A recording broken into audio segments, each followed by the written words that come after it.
Division 2. If you want to watch what's happening, head over to allathletics.tv. Individual discipline and each relay. Each match will receive as many points are there as there are teams competing in the division. This is 16 in Division 2. And then the second will score one fewer, and so on and so on. The team with the highest aggregate number of points will be the winner of the division. The top 3 are promoted, the bottom 3 are relegated. Czas na wyjaśnienie, przypomnienie dla tych, którzy są z nami od samego początku, a wyjaśnienie dla tych, którzy może po raz pierwszy dziś pojawić, ale na pewno nie ostatnio na Stadionie Śląskim w Chorzowie. Zasad punktacji, bo to w różnowych mistrzostwach Europy jest najistotniejsza, więc za pierwsze miejsce w danej konkurencji przyznaje się dokładnie tyle punktów. Welcome to coverage of the final day of Division 2 here at the European Athletics Team Championships. We're going to decide those that will get promoted through to the next division. We've got some great individual competitors coming up as well. Men's shot put featuring Filip Mihailovic, Armin Sinanchevich and Roman Kokoshok. And Yaroslava Mahuchik will be on show in the women's high jump. The programme will conclude with a 4x100 metre relay for women. We have a rerun there of one of the teams from yesterday, and then ultimately finish off with the mixed 4x4. It's still a relatively new addition to the athletics programme, but very entertaining. So that's something to look forward to at the end. And here are the team standings at the moment. Hungary have had a whole host of top 3 finishes, and they've got a brilliant points total there. They have a 37.5 point buffer over Ukraine. That means Ukraine have to score 3 more points than Hungary on average over the 12 events we're going to have this evening, and that feels like a tall task with the likes of Mahuchik, Marina Bekmurmanchuk. It is potentially possible, but it is a tall order nonetheless. Slovenia comfortably in 3rd place. When we look at the other end of the table, it's very, very tight between Iceland and Estonia. These teams are facing relegation down to Division 3. They will replace the 3 promoted teams that were decided this morning in the conclusion of Division 3. They were Ireland taking the win from Austria and Israel. And those 3 teams will have earned the right to compete in Division 2 at the next edition of the European Team Championships. My name's Hannah England, and this afternoon I'm joined by Phil Mitchell and Alex Seftor. Well, good afternoon, Hannah. Yes, as you rightly say, we're looking forward to a fantastic afternoon of athletics over the course of the next 3.5 hours with this Division 2 meeting. And as you said, there's quite a few global superstars in this competition, not least of which coming up a bit later is Yaroslava Mahuchik, the famed Ukraine high jumper, one of the real stars of this sport at the moment, and she'll be hoping to use this as a platform to go on to perhaps success at the World Athletics Championships coming up in August. But in addition, Mahuchik, well, she's just really we're looking perhaps to possibly see a world lead here if she can clear 2 metres yet again, maybe 2 metres plus. And of course, right the way across the board, there's a whole series of fantastic events. Just to give you a bit of a weather report, oh well, on cue, there's the graphic. It's about 29 degrees. It's a lot less humid than the last couple of days. We're hoping that the skies are going to remain clear as they are at the moment over Horzo here in the Silesia region, and there's not going to be a drop of rain, and that will certainly help a lot of the track events, because we've got the men's and women's 200 metres, and we've got the mixed relay to finish off this afternoon. And the mixed relay, it's a very popular introduction, as Hannah was saying, and it's been really taken on board by all the nations here, and I think it's going to be a fascinating climax to the competition. Yes, at the moment, the standings, well, it does look as though it is Hungary, Ukraine and Slovenia, but a lot can happen on the last day, because we do have another 12 events to be decided. And we're going to start off with this women's javelin competition. And it's interesting, some of the nations in this have great pedigree in the javelin, as a result an opportunity to be among the top 3 overall, including when we come to the 1st division, and we know that medals, gold, silver and bronze, are being awarded for the top 3 across all divisions. Obviously, points for these individuals will only go towards their teams in the 2nd division standings, of course. So that'll be the first event to get underway as we have a look at the warm-up track. It's been very hot there as well. Unless you're inside one of those big marquees, in which hopefully are a little bit cooler. But just to give you an insight into the whole infrastructure around the Stadion Śląski here in Warsaw. We'll also have the men's high jump getting underway in a few moments' time, and then the first action on the track will be the women's 200 metres, which will be followed by the men's equivalent. So yes, on the track starting in around 40 minutes or so's time. But before that, here we are with the Javelin competitors. So 16 athletes have been entered, including there the very experienced Martina Rataj, Sarah Kolak, the former Olympic champion. Lina Musa is the best ranked here. She's 5th in Europe this year. The Latvian. So starting off with Sarah Kolak. Won the Olympic Games in Rio de Janeiro in 2016, a best of 68.43.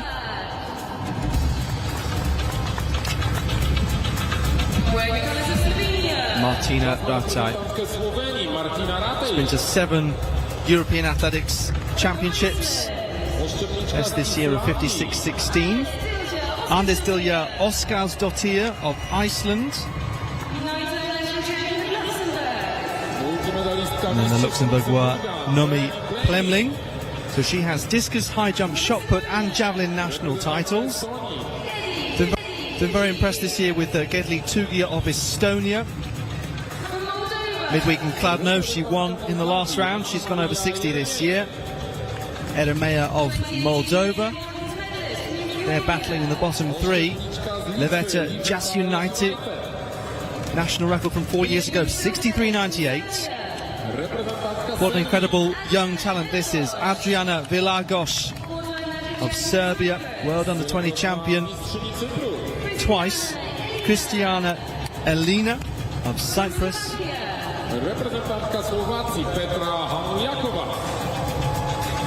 Nuliakova of Slovakia, 49.27 at best. As mentioning Lina Musa, 7th at the Europeans in Munich last year. Angela Moravcik of Hungary, another who's gone over 60 for the first time in 2023. Mikhaila Petkova, 60.36 at best, so very closely matched with Moravcik and Tugi. Baciu of Romania, Ukraine's Hanna Hatsko, 2nd behind Barbora Spatakova at these championships in 2014. Liv Kontby of Denmark, 51 metres at best. So we're going to have a rerun of one of the teams in the women's 4x100 yesterday, Estonia. Now, they didn't manage one of their changeovers. It was their final one. They were outside the yellow box. The 3rd and 4th leg runners then took themselves back past the yellow tick, changed the baton, and the final runner then ran. We're going to have a relook.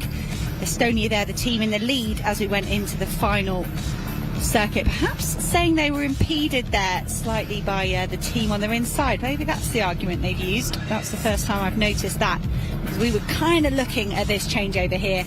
Absolute full stretch between Berlin and Kvickas. So they're going to get another go here. Mia Ott, Tiana Suman, Rita Berlin and Anne-Marie Kvickas will be the 4 going today. You're absolutely right. In fact, what's actually happened a bit later was that Luxembourg were disqualified for impeding Estonia.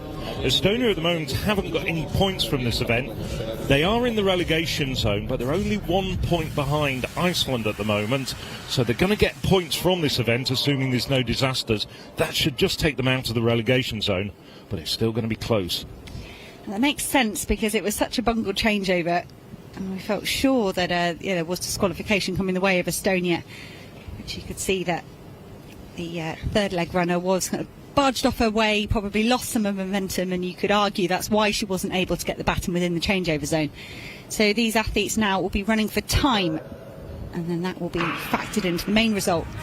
used to allocate their points for this event. The other teams ran last night. They had a B final and an A final won by Hungary in a national record of 43.49. Mia Ott and Diana Suman successfully changing over here. I wonder if these women have been given the remit of doing very safe changeovers. This is a bonus opportunity for them. That was close from Suman and Verlin, but they managed it. Verlin adjusting the baton mid-leg here. And this is the final changeover that didn't go to plan yesterday. There it is. Kavickas striding away down the track, just herself to race. So that's a disadvantage they have here. They're not being pushed on by other competitors. But Kavickas, 44.21. That is, I think, a new national record from what I've got on my computer. 44.21 would be enough for fourth place overall, slots in between Lithuania and Slovenia's results from yesterday. That is big points for Estonia and very important in that relegation battle. Poor Iceland must be thinking, what more do we have to do? But Iceland and Estonia will continue to battle it out across these 12 events today. But well done to the Estonian team. A new national record and very, very tidy handovers there. Yes, very nice indeed. I mean, it's a little bit difficult running the time trial, but we've seen this a few times. I think it was Turkey the Turkish men who had a time trial in the similar circumstances at the European Athletics Championships last year, and then ran a very good time, which then got them into the final, and they went on there to compete very well. Well, if that's a national record and it's confirmed, maybe they should run on their own a little bit more often. Maybe they should have a few more time trials in Tallinn. But it's I like this last handover. That was actually really very, very slick, that last handover. Perhaps the first two a little bit more conservative, but they're really going for it over that last handover. And down the home straight, really powering away. I think they know how important good points here are. And that's taken them out of the relegation zone. But as I say, it's a battle between Estonia and Iceland, and a couple of other teams could get dragged into it to avoid dropping down to the third division in 2 years' time.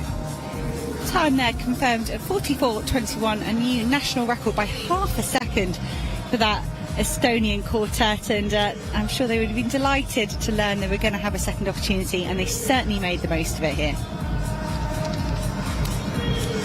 Now we saw the presentation of the women's javelin throwers. Now it's the turn of the male high jumpers, and there's going to be two pools of 8 men each. There's the first pool. That's the stronger pool. So you've got men there who've all jumped 215 or higher this year. That is the weaker pool. Nobody this year has jumped higher than 212 in that group, so very nicely divided into the top 8 and the bottom 8. A couple of useful jumpers in the bottom pool who perhaps not in great form this year. So there's Denmark's Mad Moose Larsen. Larsen, 3 times national high jump champion, last 3 years. He's already enjoying himself. Hasn't got too much international experience. This is Elias Ollie Hilmarsson, national indoor high jump champion. Martin Milanovic of Croatia, just 19 years of age. He's jumped 212 this year. I think we'll probably see Milanovic at the European under-23s, as this man, well, we'll see him possibly at the European under-20s. Valters Janssens, reigning Latvian champion. Platon Taku of Moldova, 2 times high jump champion. Shadel Gaspar, 31 years of age. Now the best of the high jumpers. Dummy Trash, 227 jumper at best, not quite in that sort of form. And Hendrik Lillemets, younger brother of the very well-known decathlete Risto Lillemets, 8,100 performer. And the A group, Slavko Stevic, US based, that's Southeastern Louisiana University.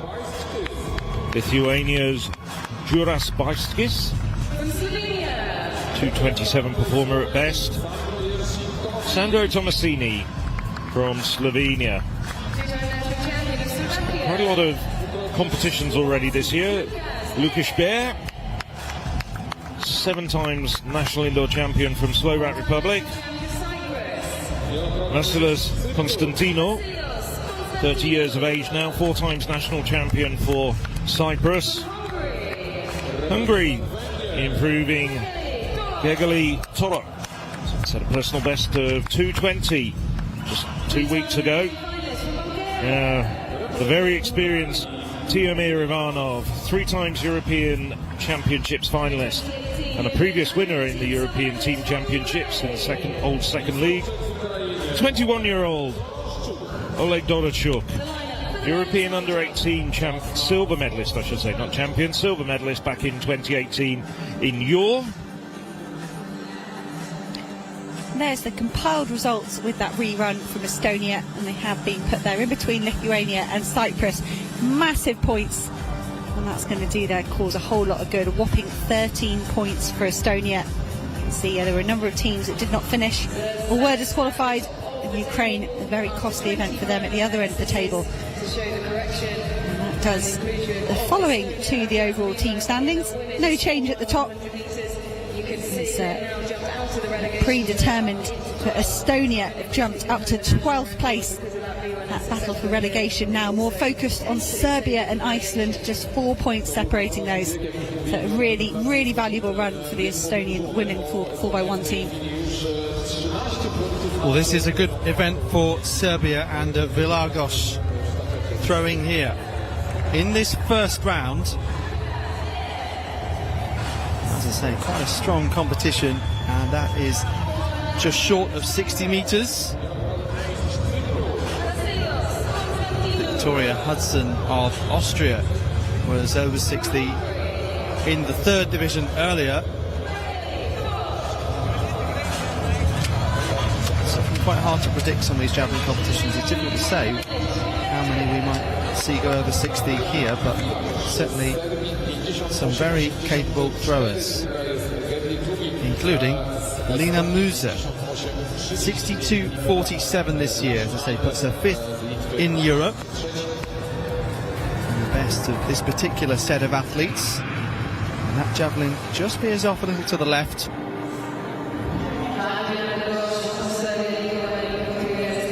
Also short of 60, so Vilagos 58.84 to lead this opening round so far. As we've been saying in some of the field events, quite long rounds with 16 athletes here. Nina Musa 11th in the throwing order, 56.27 for her. As things stands, that is 4th best. Baltic states 2nd, 3rd and 4th.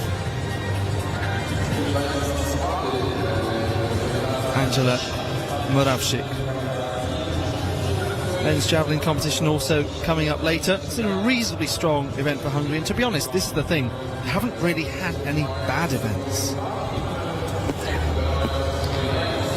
Hungary just have been brilliant. First day, I remember they were only out of the top 3 in maybe 2 disciplines, and they've barely been out of the top 5 in anything. They have had some standout performances, but like you say, it's just that lack of weak events which I think has brought Hungary out as the top performing team. And that's the lovely thing about the team element at these European Team Championships is, Hungary, they know they're a big nation, they love track and field in all its disciplines, but to have the opportunity to showcase themselves like this and prove what a combination of athletes they can be. Yeah, it's probably a combination of not being too far away from the World Athletics Championships, and also great team management and general all-round talent across the board. So that was Moravchik, 45.01 we saw go up. This is Michaela Petkova of Bulgaria, with much shorter run-up than some of the other athletes, shaping up to throw very early,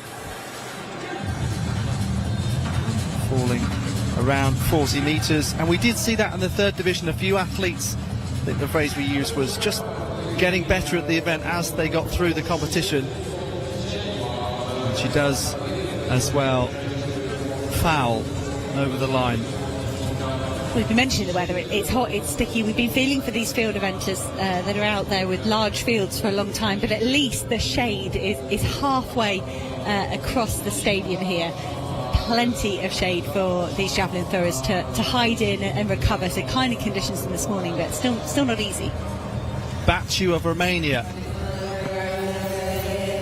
also shapes to throw very early, but does go over 40. So Vilagos, 58.84 from Gedlitugi of Estonia.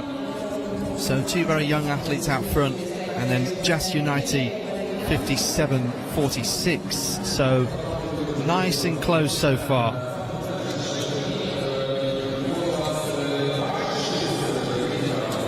.45.70.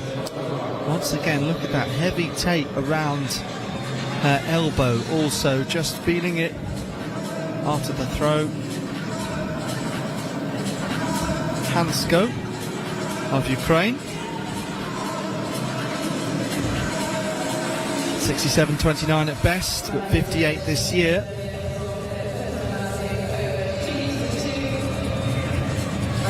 Javelin drops down just short of 55.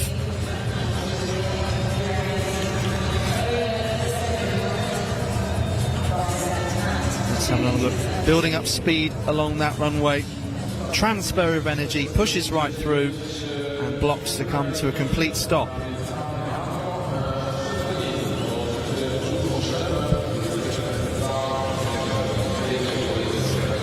.54.49 in this opening round.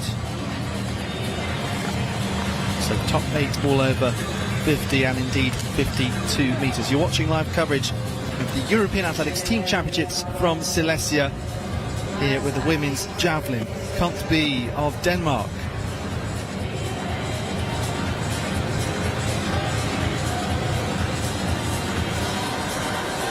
So, not one of the better throws that we've seen.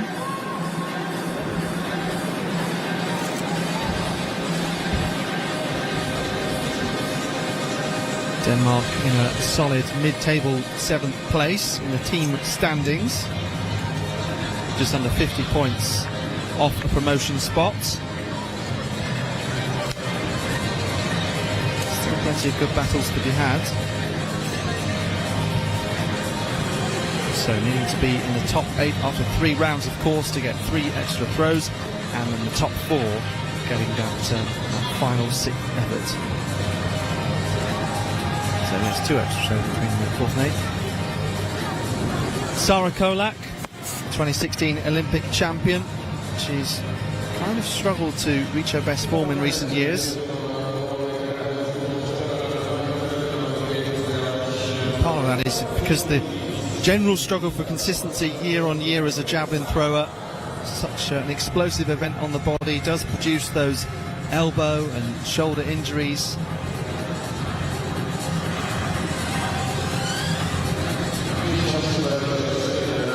So still that same top 3. Kolak in the second round now on 53.23.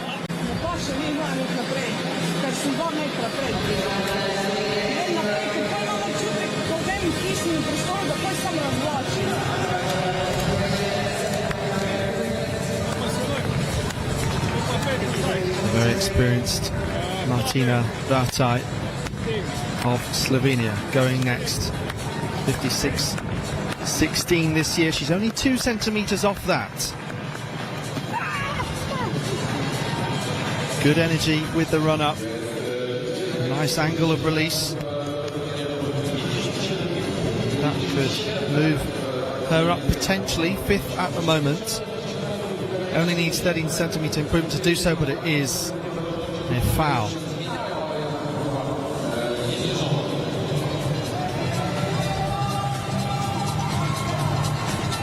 Just not managing to stop in time, and that's one of the hardest things, isn't it, to build up all that speed and then to try and block to come to a dead stop so quickly. Very nearly pulled it off there. Tell the technique was refined. It was almost looking at her own toe going, just got that one bit wrong. Well, Óskarsdóttir has just kind of walked straight through, unable to stop at all.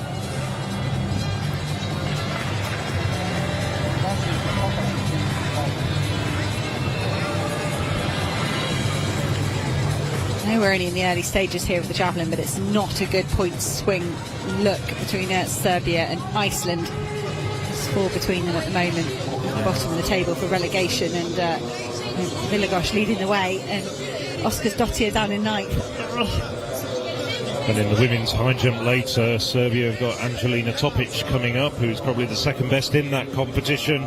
Iceland, well, I haven't checked the name of the Icelandic competitor, but I don't think she's going to get as many points as Topic, assuming that there's no disasters. Plemling, 57-metre thrower at best.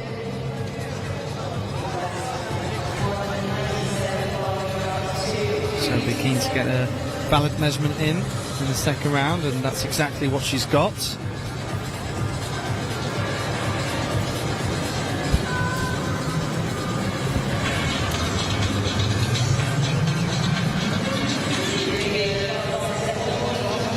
Well, something's not right with her run-up, because she's obviously remeasuring it. She's just adjusted that little bit of green tape down there.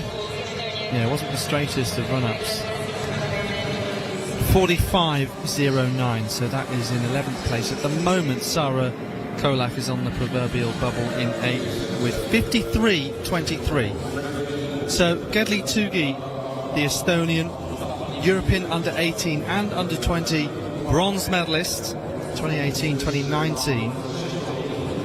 Over 60 metres for the first time this year, last month in Tallinn. Great competition in Kladno, which was also on the European Athletics YouTube channel last week, winning in the final round, beating plenty of more experienced athletes, and that looks like an excellent throw. Tugi, who is already in second place, 58.84, current lead of Villagosh, who's also very capable of responding herself and still in the early stages of the competition, but we're getting closer and closer to 60 metres. 59.53 for Tugi of Estonia. And if you're enjoying our coverage of these European Athletics Team Championships, this day 3, and we've got the first division to come in the next 3 evenings, do join us for lots of other coverage of European Athletics events during the summer. Next month we have the European Athletics Under-23 Championships coming to you from Espoo, and that will be between the 13th and the 16th of July, and then we'll move on to the European Under-20 Championships in Jerusalem from the 7th to the 10th of August. And as Alex was saying, lots of coverage of World Athletics Continental Tour silver and bronze events. So there's a lot on the European Athletics YouTube channel for athletics aficionados out there. There are some highlights as well from some of the sessions too, the best bits. Yeah, we cut all of yours out, I'm afraid. Sorry about that. Yes, there are, and there's actually a lot of Alex Sefdel and quite a lot of Hannah England and myself filming on there. Pleased to hear it. Eda Meyer of Moldova with 36.09.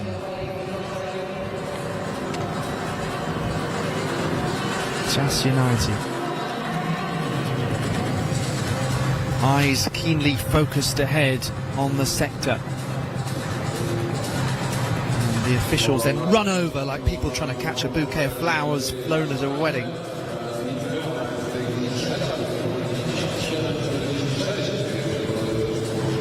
Jas United, who was actually the winner in the second league, the old second league 2 years ago.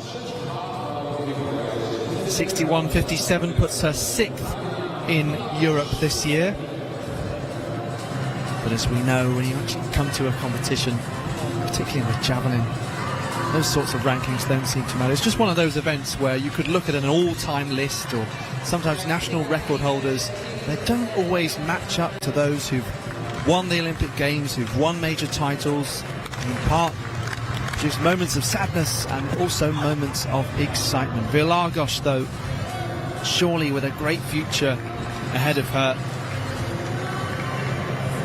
European silver medalist. To have her, she was 19 last year, and Barbara Spatakova on the podium in Munich was absolutely brilliant to see. Popular set of medalists. 63.52 at best is Vilago. So she's trying to respond to what Gedli Tugi, the young Estonian, has done and gone out to 59.53, and she can't do that just yet. You mentioned Angelina Topic, Ivana Ilic, also another young talent. Serbia seem to be producing some phenomenal young athletes. Yes, they do at the moment. I mean, there's certainly a groundswell of enthusiasm for athletics in Serbia at the moment, and it's good to see them working very hard to rise up the European Athletics Team Championship standings. Still in the lower half of the Division 2 at the moment, but I'm sure in times to come, future generations will be coming through very strongly.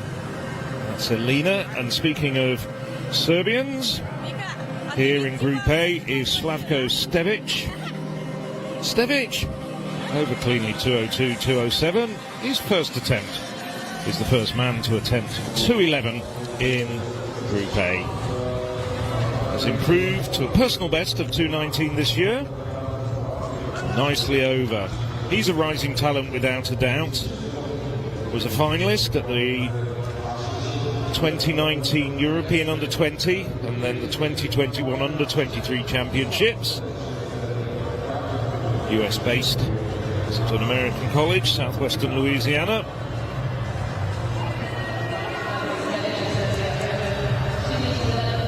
Now, Kurza Spice-Smith. Like Stevko, cleanly over his opening couple of heights, 2:11. And he's over as well without too much ado. Backs of daylight for the Lithuanian. We've lost Lukas Bier, cleared 197 and then retired after two failures of 2:02. Everybody else still in this competition at this very early stage in the A group of the men's high jump. Sandro Tomasini. He was an outstanding teenager. When I say that, he's still 19 years of age. And he was setting all sorts of age group records. Had a few injury problems, but now starting to come back into form. Tomasini, best of 2:22, and that looks a good jump. This is Constantino, oldest man in this A group at 30 years of age. A Cypriot. Low arm carriage coming into the bar. Bags of height. Doesn't use his arms very much at all. It's effective, at least at this early stage in the competition. Now, Gageli Toro. Toro, 21. Over 2:11 himself. He's cleared 2:20 this year, and again, we're looking at a number of men who I think we could see in action once again at those European Under-23 Championships coming up in Espoo, just outside Helsinki next month. Just over 3 weeks' time. And Oleg Doroshuk, the tall, rangy Ukrainian.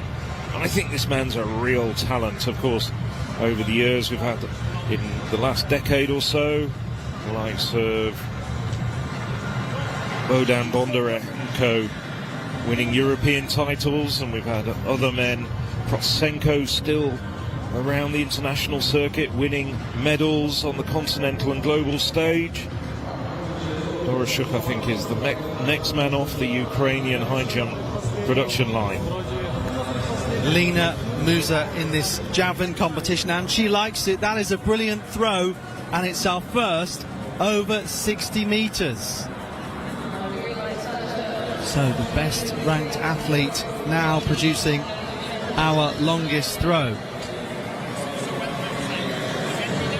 Pushes all the way through. Javelin eventually comes down over 60. A little bit of room to spare also. So terrific from Lina Musa, 61 metres 38. So Latvia from Estonia from Serbia. And women's javelin. Not too far away from commencing on the track with the 200 metres. And also keeping you up to date with the men's high jump as well. One theme we sense is lots of young athletes being given an opportunity. We commented on this morning. Romy Tamir of Israel in the long jump. Hannah Minenko, who's been a great long time athlete for them. Ivana Valletta for Serbia. Baciu of Romania here. And you just wonder whether there might be some politics in that sometimes, because athletes will think, hang on a minute, European Team Championships, I'm the long jumper for my country, that's my spot. I think it's different nations approach it in a different way. I was talking to Ciara McGeehan, in fact the Irish woman who holds the Irish national record, about whether she was going to compete here, and she said she thought it was a better opportunity for younger athletes. Right. She said, with all honesty, for her career at this stage, she maybe wouldn't learn very much, but Sophie O'Sullivan was the youngster that replaced her. Still came away with the win this morning, and Ciara sort of saying, I prefer to give a younger athlete a chance to develop themselves. So I think it's down to individuals and teams, perhaps. Hatsko of Ukraine here, so already with 54.49. That measurement's just come up for Baciu that we just saw, 46.15. And Hatsko, so in this second round, which is shortly coming to a close, she needs to consolidate her position in the top 8. Just to confirm once again, so 5th to 8 get 2 extra throws up to round 5, and then top 4 in the 6th round, as this I suspect is fouled by Hatsko. Go there, maybe just indicating to her coaching team that she kind of hunched her shoulders. We'll have a look at her upper body replay there and see if she doesn't stay nice and open. You don't give yourself the longest lever to longest position to take that javelin from you. You're robbing yourself of propulsion and momentum. Liv Kampby of Denmark. This the last throw of the second round.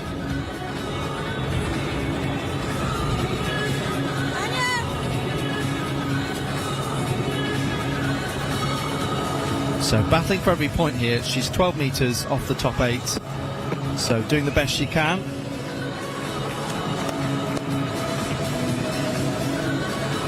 Could well be further than 41 metres, so only needs 50 centimetres to go up one place past Petkova of Bulgaria.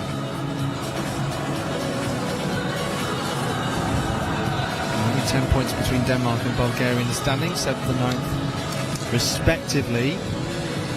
And she has improved even more than that, and now has 50 centimetres to the next athlete in front by the time we come into the 3rd round, unless Hanna Liakova can improve. No action on the track as a result. Sarah Kolak can go right back to the middle lanes. Remember, there was a European Cup event in the 70s, and there was a British high jumper who tried to go almost outside of the stadium grounds to do his run up, and the Belgian officials said, you can't do that, and he said, why not?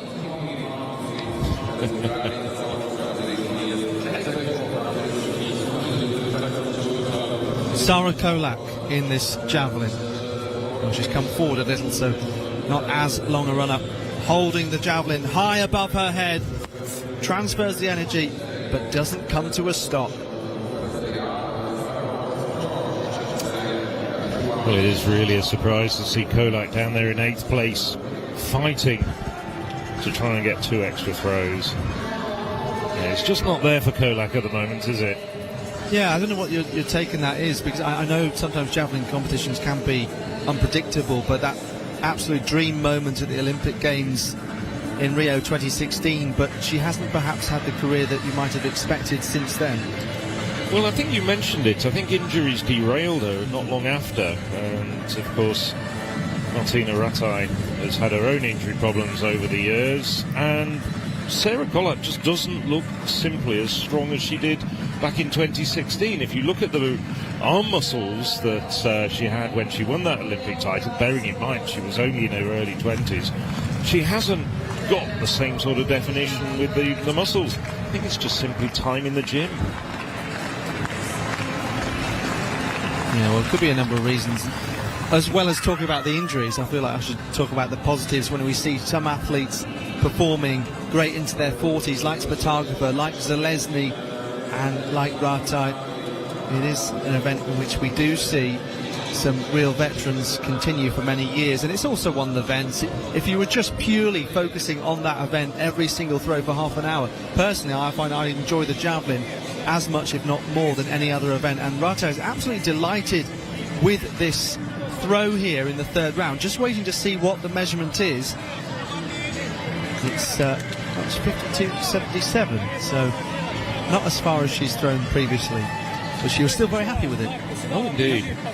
And you mentioned Barbara Spatagova. Well, just to give her a shout out, she's actually decided to come out of retirement and she's going to throw next Tuesday in the Ostrava World Athletics Continental Tour gold meetings, and that will be her valedictory meeting. So I'm looking forward to that. Sadly, I won't be there. It's only about a 2-hour train ride from here, and I was thinking of going to it, but I'm heading off home after these instead. But good luck to her, I think. After that Kladno meeting won by Gedli Tugi competing here, you had basically giving out prizes. Barbara Spatagova, Jan Zalesny, and Uwe Hearn. So it was absolute royalty from a javelin point of view. It'd be hard to put them all together and get a better lineup. Time for Heat B of the women's 200 metres. Barbara Spatagova, let's see if she throws one in Ostrava. It's only 12 months till Paris. Why not? Why not stay on for a little bit longer? In lane 9 from Lithuania. Sabatiti of Lithuania, 21-year-old, 24.21 this season. Wearing the colours of Bulgaria, going in lane 8. This is Kristin Rodikonova of Bulgaria, going in lane 8. 6-time national champion of Luxembourg goes in lane 7. Patricia van der Weken was very handy for Luxembourg in the 100 metres a couple of days ago, took the win there, 11.24. She holds the national record in this event from a couple of years ago, 23.94. Rigarda Zupin of Slovenia will go in lane 6. She's a 6-time national record holder, holds 4 national records as well, very proficient over 400 hurdles. Emma Bitterbom of Denmark goes in lane 5. Guðbjörg Bernjandóttir of Iceland, 3-time national record holder over this distance as well, 23.45 her best mark. 5-time national champion of Lenka Slovakia. Kovačovičová of Slovakia in lane 3. And in lane 2, the Diana Popoleanu of Moldova completes our lineup in lane 2. As with all the track events so far in this European Team Championships, all the track events underneath 800 metres, we have 2 heats, and those times get compiled, mashed together to give you your overall standings across the 16 teams. So this, in theory, the B final should be slower, but we have seen quite a number of winners of the B heats push their way up into the top 8 overall and get valuable points for their teams. So Bjarne Dottier of Iceland in lane 4, and the fastest on season's best, with Zupin of Slovenia. And Patricia van der Weken of Luxembourg hasn't done a 200 this season, but it's hard to bet against the national record holder.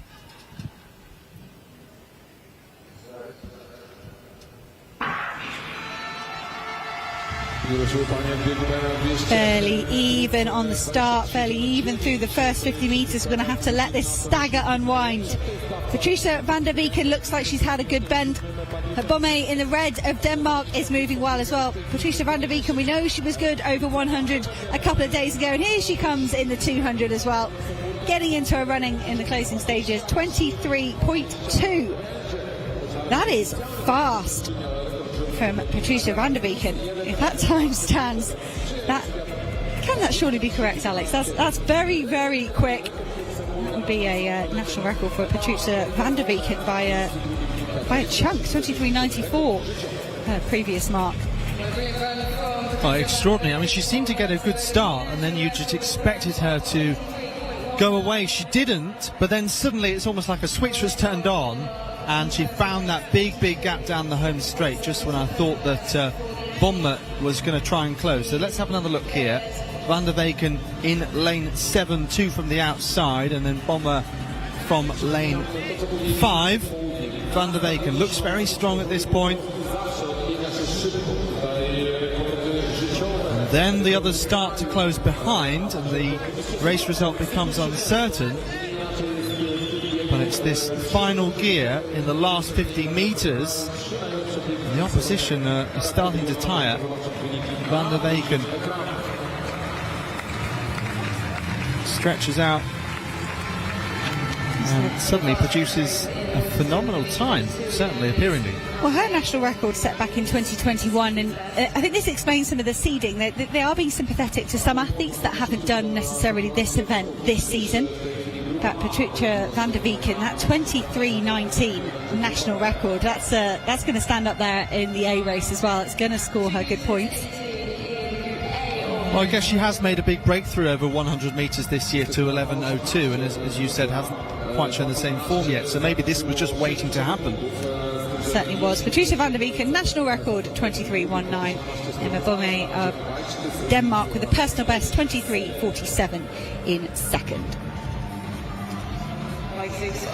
This is possibly a good point after that phenomenal run from Patricia van der Beeken to explain the fact that there are medals, European Games medals, being given out at the end of these championships, and it takes together all the best performances from across the 3 divisions. So somebody like Patricia van der Beeken, if nobody runs faster than her, then she gets a European Games gold medal. Adriana Villagos in the javelin, so she took the lead and has now seen 2 athletes throw further, 2 Baltic state athletes, Lina Musa of Latvia and Gedli Tugi of Estonia. With a rueful smile, not quite at her best just yet. We already knew that Musa and Tugi were indeed in form, both over 60 metres this year. 61 metre season's best for Villagos.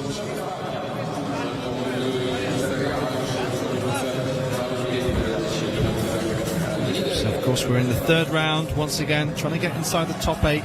53.23 is the mark of Sarah Kolak, still in 8th place, but the likes of Elina just trying to get every single point. She needs 1 metre and 64 centimetres improvement to go up a place.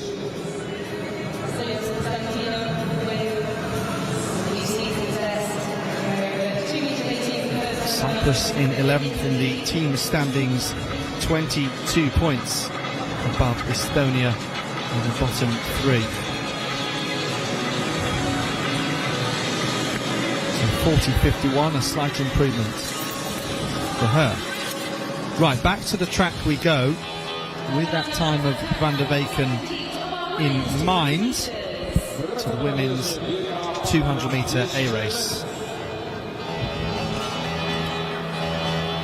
And Anna-Marie Kivikas goes in this, having had an extra race added into her schedule with that 4x1 a few moments ago, that rerun, which Estonia got right up into the top 4 overall. And Tetiana Kaisen, lifetime best of 23.37 in Lviv last month. In fact, 7 out of 8 athletes this year have run faster than ever before. Alexa Sulyan, national junior record in her home country of 23.12 recently. Olivia Fotopoulou, 22.99. She equalled her lifetime best. was also in the 100, finishing second. Ivana Ilic, European under-20 silver medalist over 100 from 2 years ago, 23.45 this year. Gunter Vajula, hate to point this out, but the only athlete in this field not to have run faster than ever before this year. But going back to 2017, the European under-23 champion over 400, a rare win at those champs for Latvia. Derljacic represents Croatia. She's only 21 and she's won national senior titles 10 times if you include all distances indoors and out. And then this is Maria Valeria Bisericescu, who has 60, 100 and 200 metre lifetime bests this year. 23.60 over this distance indeed. So how many of these athletes are going to be faster than Patricia van der Weyken of Luxembourg? Let's wait and find out. So these 8 competitors settling into their blocks and as always awaiting further instructions.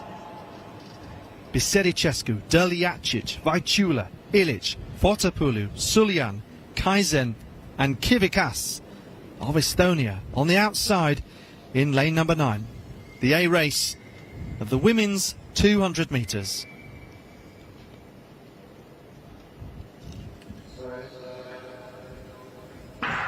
And there is the beautiful crisp sound of the gun. Bisericescu going very nicely right on the inside.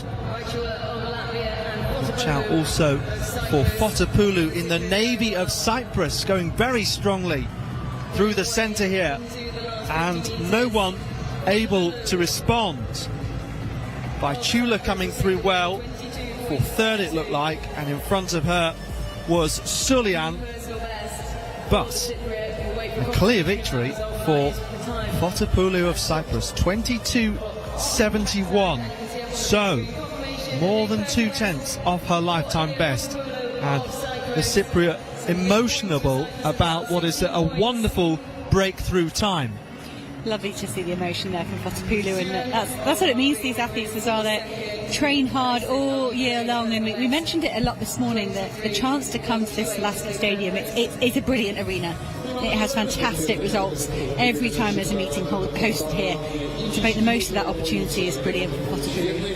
So as we look at the relay again, the replay I should say, Fotopoulou not exactly the quickest away, but from 50 metres into the race and halfway around the bend she really starts motoring, starts to pull away from some of the other fast starters like Kaisen out in lane 7, who had an excellent first 50 metres but started to tire and go backwards, and at this point, well, over the final 30, 40, 50 metres, Fotopoulou was just eating up the ground and going away from the rest of the field. So the only woman in these two races to go under 23 seconds, Patricia van der Weyken in the earlier B race with that 23.19 national record, will take 15 points, but all 16 maximum points go to Olivia Fotopoulou. She's very pleased, and it says it's a personal best there. I'd have to check whether it's actually a Cypriot national record as well. I think it might well be. And I can see Alex typing very quickly beside me to try and bring you confirmation, but for the moment this is how those results look. Yes, Fotopoulou from Suljan did get second, Kaisen third, ahead of Vajula. In fact, and this is the full combined result, Van der Weyken as high as second place, but quite a big gap between her and Fotopoulou. Cypriot record is actually 22.61. Eleni Artemata a tenth faster. No Artemata here once again, like we said. Young athletes being given a chance, a new generation. Artemata 12 top 3 finishes at these championships over the years, as we see now the team standings. We're getting closer to that number 37 events. Yeah, starting to really get it quite exciting. Hungary getting ever closer to that win overall.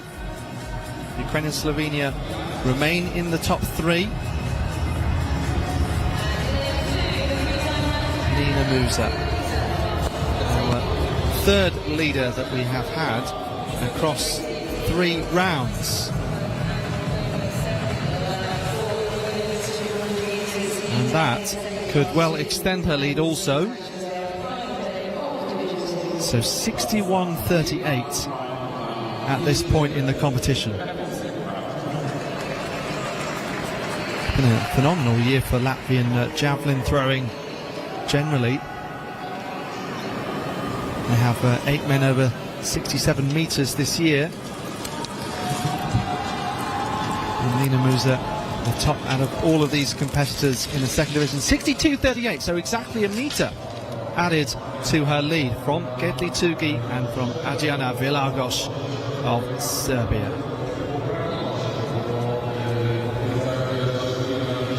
So we'll check back in with that event as they progress into the second half of the competition. We'll see who'll be in the top 4. Of course, we've also in the field got the men's high jump competition going on. Yes, and there you can see a nice overhead shot of how you actually get 2 high jump competitions going on simultaneously. Well, this being one of the great stadia of Europe, it's a top-rated football stadium. At one point, it was the national stadium in Poland back in the 90s, and the football team used to play here almost regularly. And now, of course, it's going to be the host venue for the 2028 European Athletics Championships.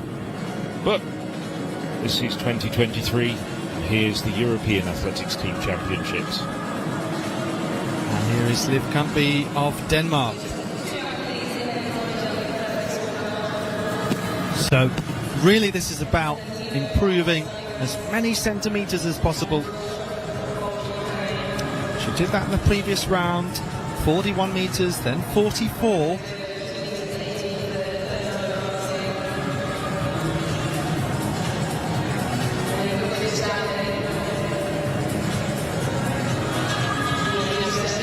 And 43-48 in round number 3.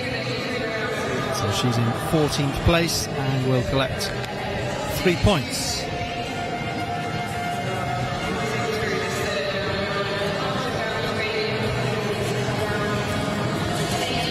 So coming towards the end of this third round.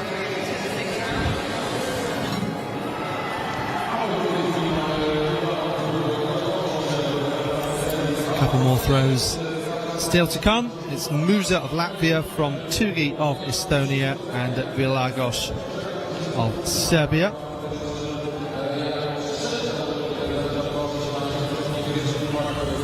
Those black hats, one of those we saw in the stand, the kind of Marcus Dendy hats, I call them. The long jumper who... but you know what, we have seen it sometimes, and it's not the... Especially when you're a commentator trying to work out why someone's wearing something bizarre and unusual. We saw it with Samuel Purola of Finland. He was wearing a winter woolly hat in hot conditions, and we thought, what on earth is that about? But yes, it was just a kind of a good luck charm, or, you know, something worked well in training. Hannah, I don't know if you've ever had something like that where something has worked well in training, so you've just persisted with it, even though it would seem to defy ordinary logic, you know, not necessarily a woolly hat, but sometimes these small things can just be based on confidence. You try not to get attached to a certain pair of socks or a certain pair of shorts, but it's hard. You know, you push yourself every day and you kind of think, oh, was that a good day because of those socks? No, it's because of all the hard training. Right. Well, after living dangerously, Slavko Stevic of Serbia goes over 2:18 with his third and final attempt at this height. He looked so good at 2:11. Took a little bit of time getting over 2:15. Needed 2 attempts at that. Now going over 2:18 on his third attempt, but going well clear. The height is there. It's just a question of perhaps grooving in his run-up and getting some consistency with his run-up. Just to let you know, well, as you've seen, the bar is at 2:18. Konstantino of Cyprus and Doris Shook have gone clearer with their first attempts. They're the only other 2 men clear. Having seen Stevic go clear with his third attempt, 3 men will remain in the competition as the bar goes up to 2:21.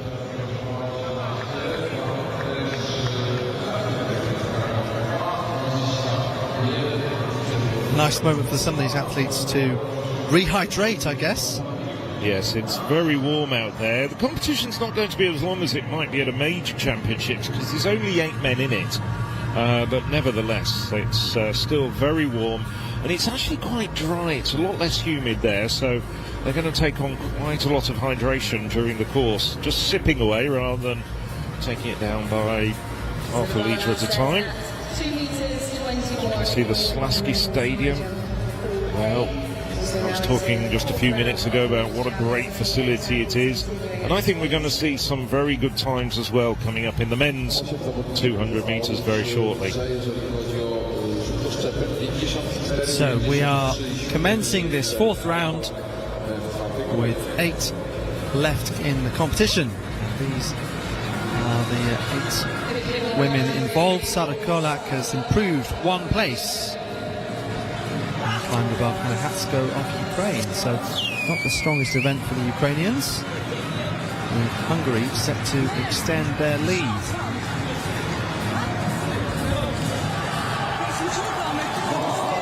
Hatsko, over to you to respond. 54.49 in that first round. It's around 1 metre 65 centimetres, I think, just trying to do the quick maths to improve. Certainly over 50, but Val there, bit of a size. So another with heavy tape on her back this time. We've seen a lot wearing the support around their waist for that.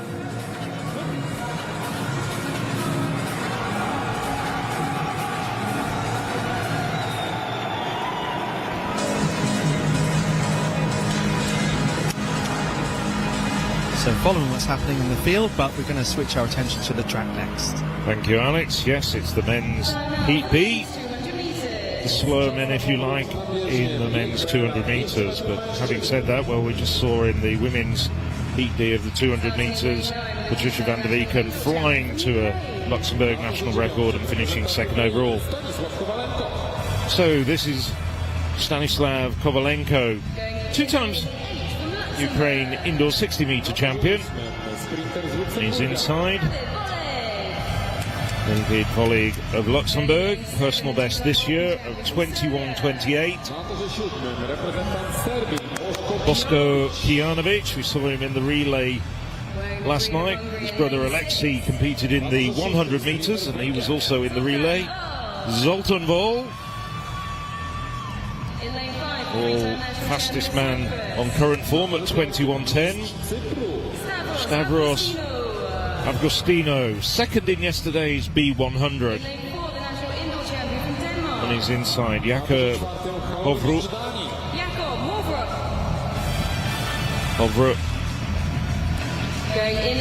Another member of the Danish relay team. Marko Oreskovic, the Croatian. And on the inside, the man who was also in the 100 metres yesterday, finishing 8th in the B race, Jan George Vieru of Moldova. So in current form, you'd be looking at lanes 6 and 7, Val of Hungary and Kijanovic of Serbia. As we were saying, still comfortably in the lead in the team competition. Kovalenko has run under 21 seconds, but the Ukrainian did that 2 years ago. Kijanovic likewise has run under 21 seconds in the past, but not this year.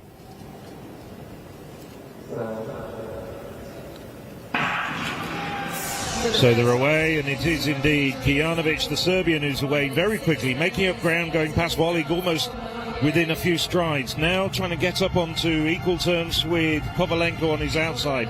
And it's the Serbian in lane 7 who's now starting to run very, very well. But coming through very quickly, Val absolutely flying over those last 50 metres. Came from probably about 5th through to 1st in those last 30 metres. Well, that's going to be a very interesting replay. And Val goes under 21 seconds for the first time in his life. Val, 23 years of age. So picked his moment to pull out a fine run. Reduces his personal best by 0.15 of a second. Behind him, Kijanovic had a very good run indeed. Season's best.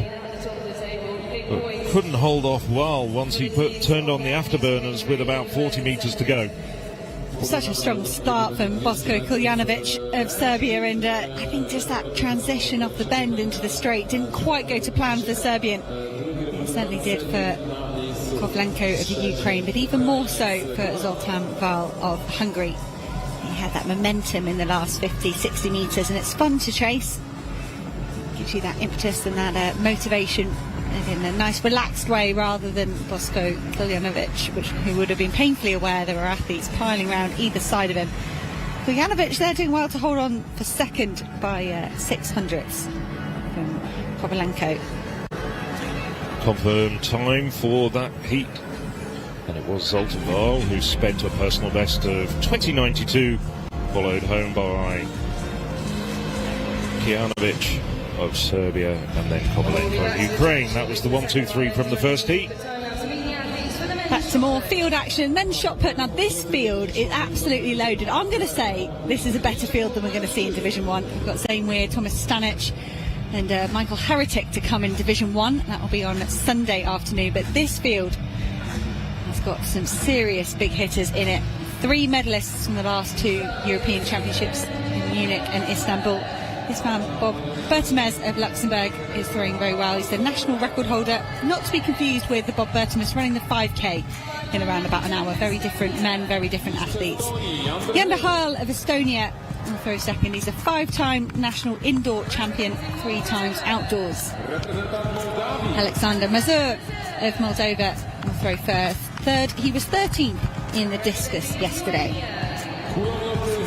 Staronas Benavicius of Lithuania, 9-time national champion.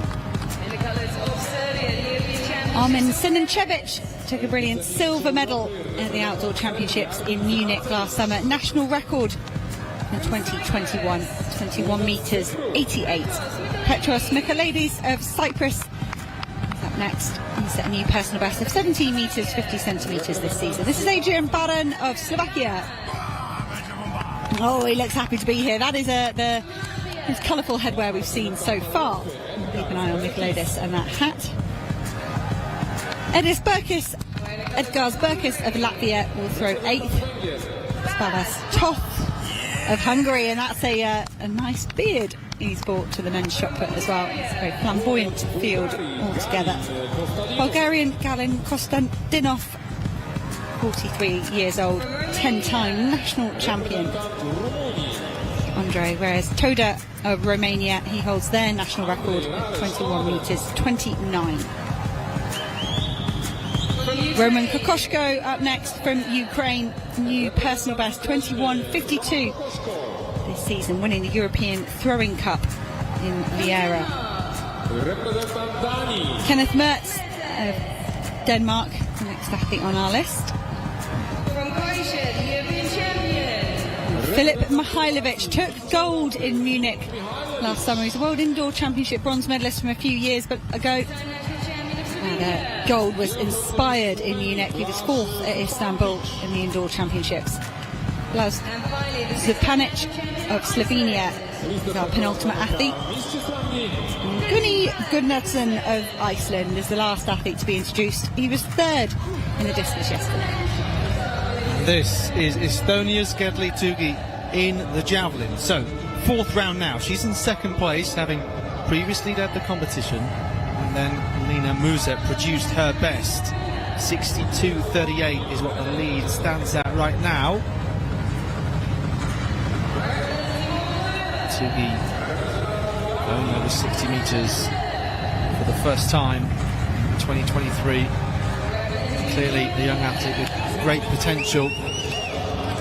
She's just short of 60 metres so far. Sarah Kolak in 7th.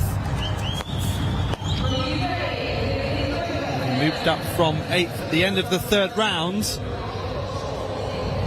And that could be yet another improvement. Green indicator comes up. Very close to Villargosh's third place there. So we have a look at those colourful lines superimposed. This could well put her into third, yes. 59.62. Well, just as we were saying that Sarah Kolak hadn't produced the type of form one might have expected in recent years, and she produces a brilliant throw to move up 4 places in the standings. Time for Heat A of the men's 200 metres. Zoltán Vol has set the standard for Hungary, 20.92. The athletes that came first and second in the 100 metres back on Tuesday here in action is Jan Volko and Karl Nazarov.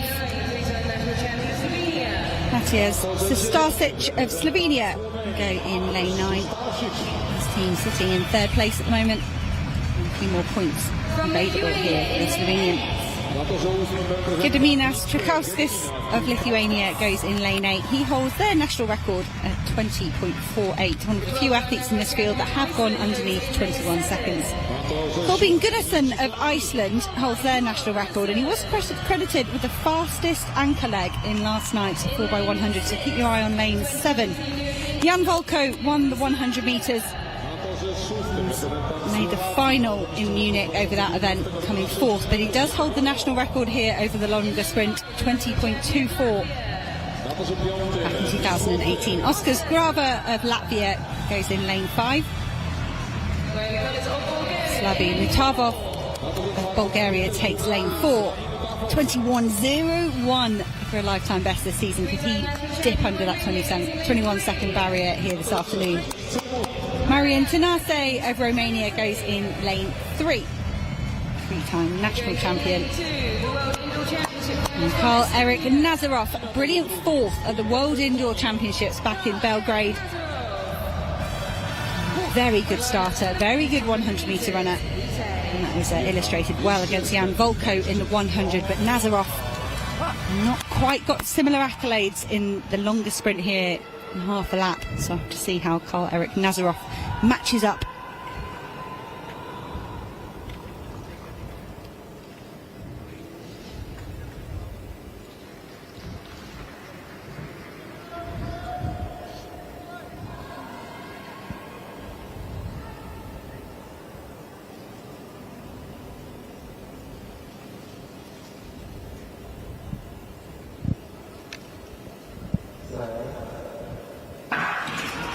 So Volko, Gunnarsson, Trakauskis, lane 6, 7 and 8, your fastest athletes this season. Jan Volko from Slovakia has already made up the deficit on Gunnarsson. Jan Volko slingshot here off the bend. Nazarov is close, but Jan Volko trying to go for glory here. Trakauskis of Lithuania is finishing strongly. Trakauskis is not going to get there. It is going to be a win for Jan Volko. 20.53. He was pushed all the way to the line. That will be a new season's best for the Slovakian, and heartbreak there on the floor for the Slovenian. So Stasic, that's not a great news for their team hopes. There's around about 50 metres left. I didn't see him pull up in real time. But he's clutching his hamstring and the wheelchair is rushing over. Let's hope it's just cramp from some of this hot weather and maybe a bit of dehydration. But Volko with the win. 700ths in the end ahead of Trakauskis and Grava in third. Yeah, there's a lot happening during that race. Volko powered away. Trakauskis edged into contention, and Nazarov had some decent speed endurance for someone we spoke about as an excellent starter and 60 metre runner indoors. So Volko in the white vest of Slovakia here in the centre. Nazarov on the right hand side of your screen. Trakauskis in the green of Lithuania.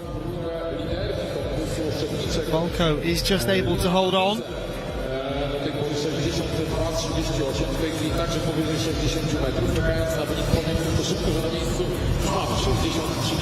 It's an effort there from Jan Volko, wasn't it? And it was in the 100 as well. Him and Nazarov were straining the whole way.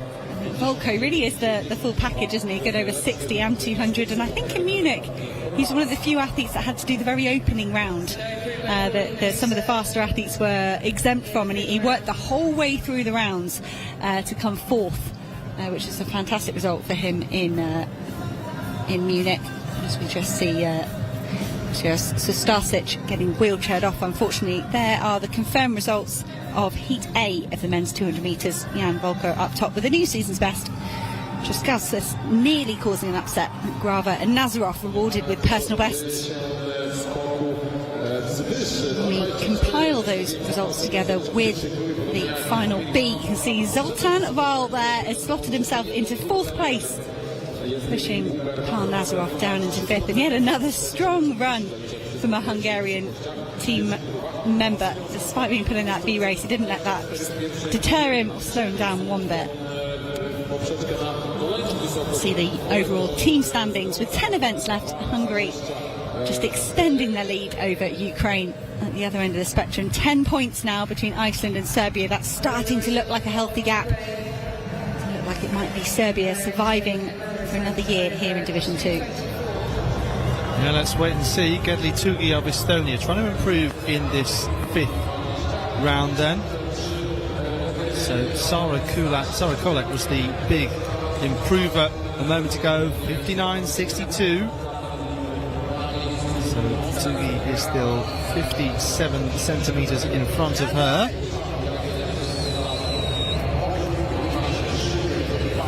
Adriana Vilagos would like to get Serbia a little bit higher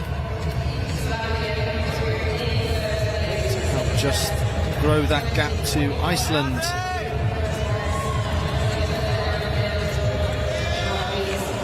We know that Iceland are going to get 8 points from this event.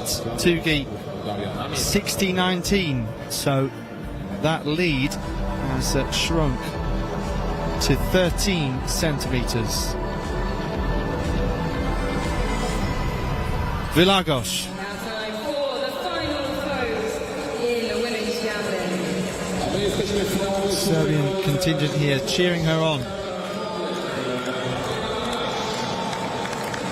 So needs 59.62 to go up into the top 3. So unfortunately not going to get that in this final round. Not quite as close to 60 as she needs. This is of course the top 4 athletes getting this 6th and final round. In the top 2 overall, Hungary and Ukraine in that top 8, but not in the top 4. Moravchik 58.51 in 5th. And Vilagos will finish 1 place in front of her in 4th.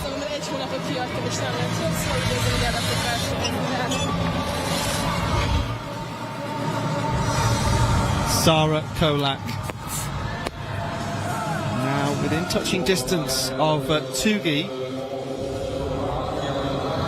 but not able to produce another massive throw as she did in round number 5.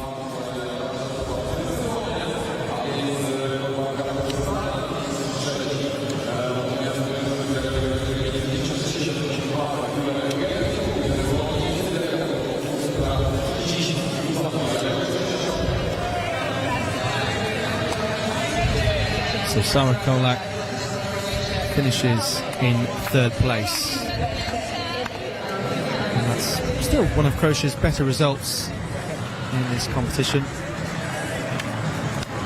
Gedli Tugi, the only person that can deny Lina Musa maximum points for Latvia. In her last competition, she won in her final round in the Czech Republic. Unfortunately, though, the red indicator straight out. She was over that line.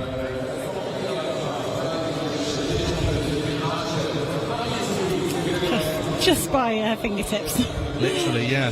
But remains an excellent 15 points for Estonia. And that is their 3rd top 2 finish so far in the competition. So it's Slavko Stevic. Oh, straight back to Lina Musa for this final throw. Just to say, Stevic was actually attempting 2:27 there. We've still got 4 men in the competition. I did say 3 a little bit earlier. We've had a little bit of a transmission problem with the results, but we'll bring you up to date with the high jump. Let's focus on the I should say the javelin. Oh dear. Yeah, Lena Musa, really since the second round,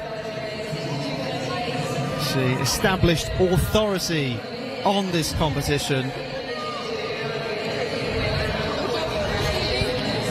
And taking 16 points home to Latvia, 62-0-1 in the final round. Another throw that would have beat the rest of her competitors.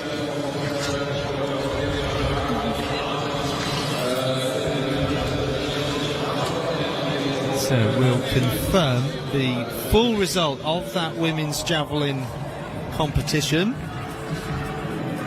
And we'll bring you up to date with the high jump in just a moment. There we are, Latvia from Estonia. And Sara Kolak, the Olympic champion, really nice improvement in the second half of the competition, up to third place. And there we are, all the way down to 16th, full in terms of entries, and indeed all getting valid measurements in. Not the best event for the top three nations, so this is why I still think that we will maybe see a few changes. Look at that, Latvia, they're only a couple of points off Croatia and Romania as well, and that was a very strong event for Estonia, and that is now 27 points clear of that bottom three. So Timur Ivanov, his first attempt at 227, and he brings the bar down.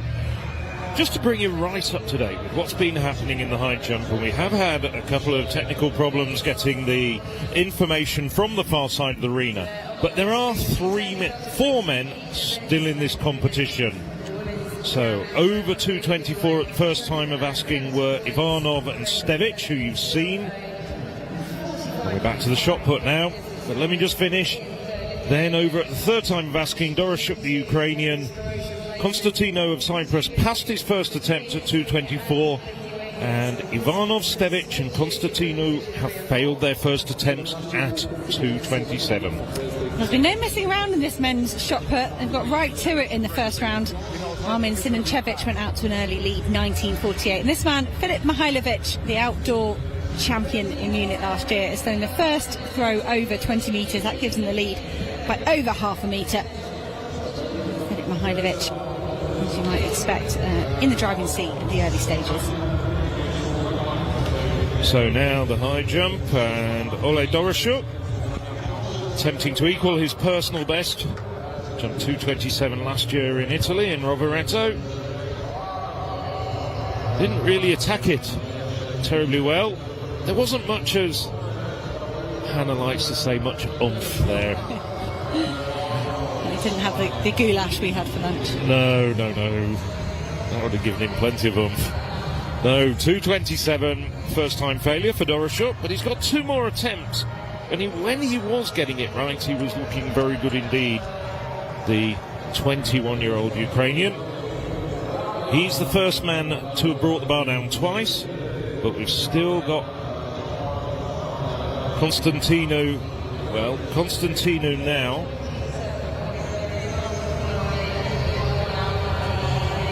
This is the last gasp effort. No, he's out of the competition and finishes fourth, but nevertheless takes 13 points for Cyprus.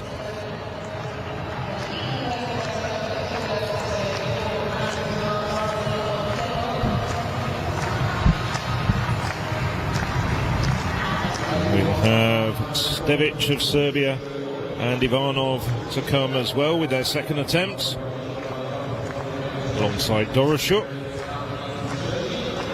So this is Timur Ivanov. Vastly experienced 231 jumper. Not much there though. Didn't really ever get off the ground. Nevertheless, on the countback system, he's still in first place at the moment, as things stand at the moment. But with the departure of Konstantino, who had one failure at 224 and then two further failures at 227. There's three men in the competition still. Both Stevic We've got a personal best at 2:24. And Doroshuk, I think, having looked at the way that they were jumping in this competition, well, it could be there for them. There's his coach, Ivanov's coach, and Stefka Kostadinova, I believe. Yes, there she is, the high jump world record holder from 1989. Passing on her expertise. Kostadinova over the years has been well-known official in both the Bulgarian Athletics Federation and the Bulgarian Olympic Committee. Just the second round here in the men's shot put. Lithuanian athlete Benevasius. So 15.94 in the first round. Looking for a bit of an improvement here.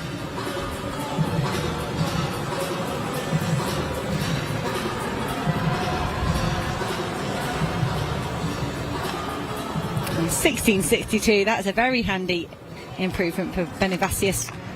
11th place halfway through this second round here. There's Armin Sinanchevich, very good opening throw. 1948, very solid. And he has gone over 21 metres this season. The official there just going to stand bang on the 20-metre tape, the lead at the moment with Filip Mihailovic at 20 metres and 3 centimetres. Sinanchevich very quick across the circle, perhaps his body weight slightly behind him when he released. You want to push a bit further over the toe board, get that shoulder all the way over it. But it's enough by 1 centimetre to take the lead, Sinanchevich. Now Ivanov, his third attempt at 2:27. Well, doesn't just bring the bar down, but the stanchion as well. I'm going to get a bill for that.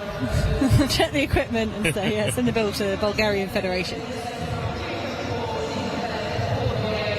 See his footwork. Just wasn't there, he just didn't have the height. Just seemed to just run out of steam at 2:27.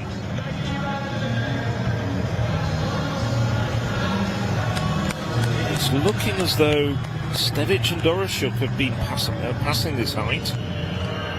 Let's just wait and see what's happening. Again, we've had a few problems. We're at the far side of the arena from the high jumpers. Yeah. Just waiting to see. So some of the information about what's going on in the competition hasn't reached us.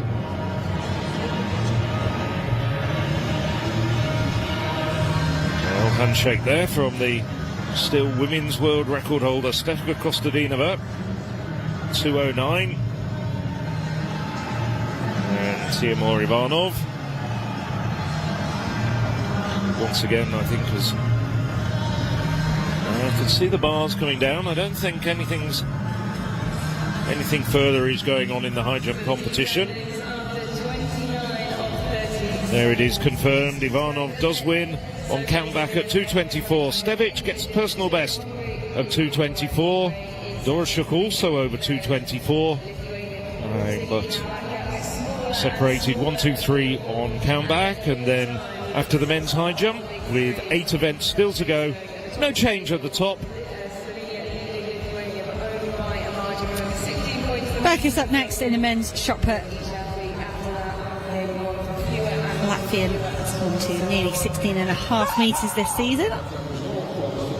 It's a nice throw there from Berkis, who didn't see his first round attempt, but 15.52. Certainly better than that. 8th place at the moment, Adrian Baran.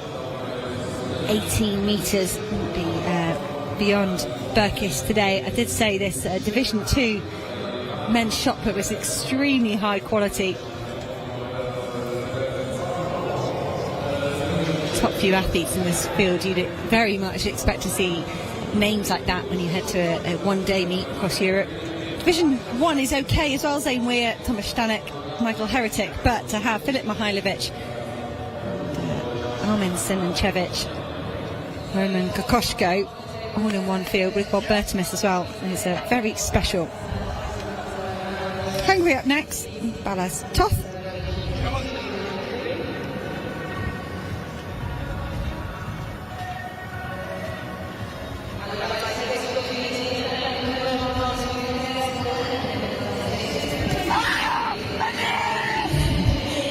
Toth screaming the shot put on. That looked closer to the 18 metre mark than he was with his first effort.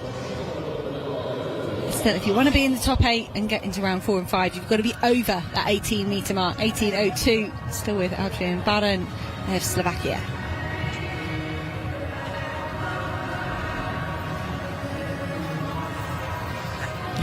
Lovely wink there from Toth, enjoying his plaited goatee as well.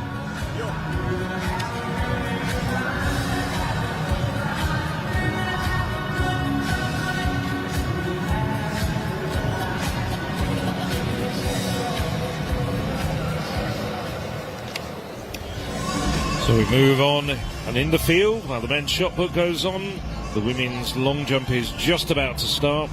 There's the full lineup. Let's pick out a few of those names, including 16th and last to jump, Marina Beck-Romanchuk. But first of all, well, this is Annette Nelson. Won both the outdoor and indoor titles for Denmark in 2021. Klara Barniak of Croatia, 6:34 jumper at best. Ursa Matacek of Slovenia has improved this year to 6:27.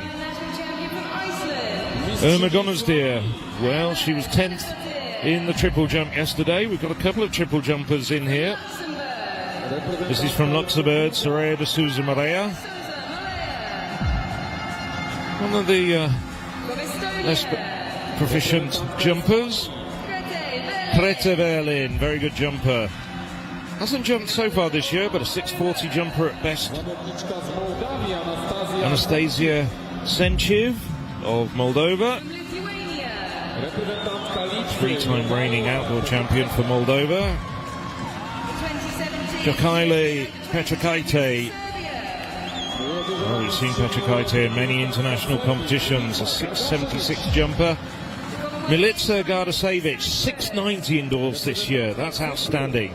Here's the Cypriot record holder, Filippa Kaviten, formerly known as Philippa Potopoulou, sister of Olivia Potopoulou, who did so well in the 200 earlier. Slovak Republic's Monika Lehanova improved to 6:23 this year.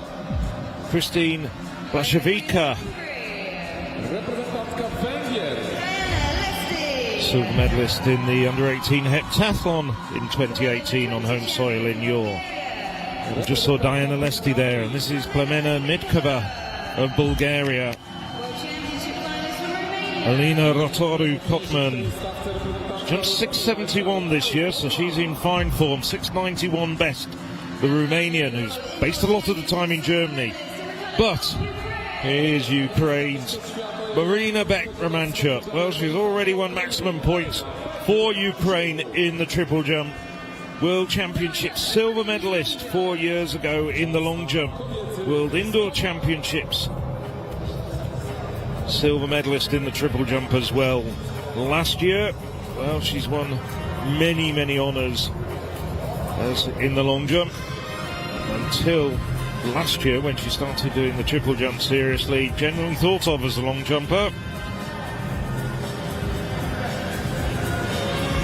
Filip Mihailovic prowling around down here on the infield. He's just lost his lead by 1 centimetre to Armin Sinancevic, and that looks like a brilliant response from the Croatian.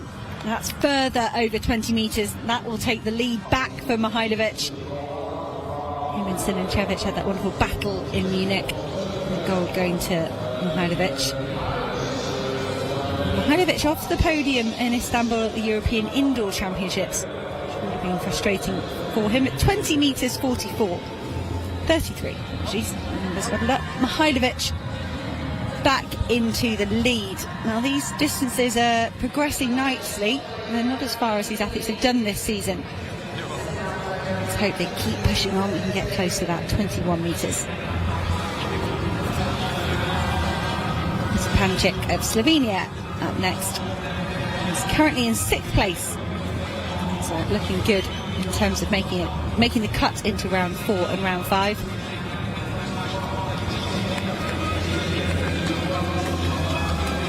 gone over 19 metres this season. So, I mean, everyone's probably a metre and a half down on their season's best. I don't know if that's to do with getting warmed up, getting familiar with the circle here. Maybe the conditions. Maybe athletes kind of throwing safely, trying to make sure they get themselves into the top 8. And you can see some athletes relax and unwind a little bit in round 4 and round 5. Gunni Gudnason of Iceland, off the 3rd in the discus yesterday. He's in 7th place. Valuable points for Iceland.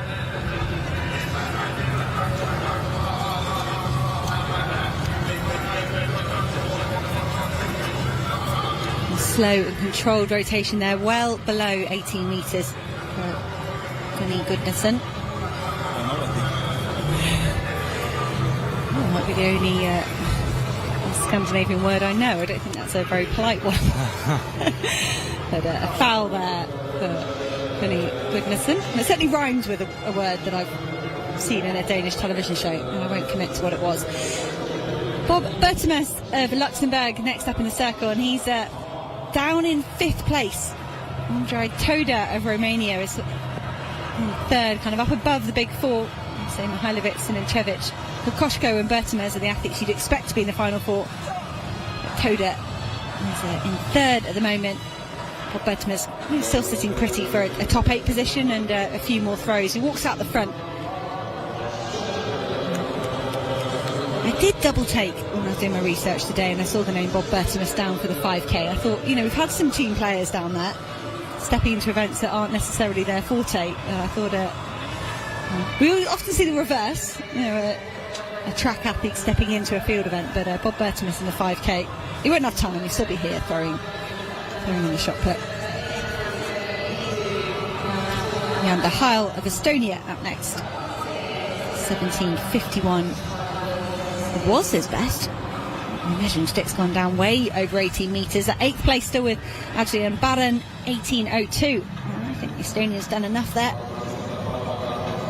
In early stages of the 3rd round, 18.29. Very nice of Jan de Heil.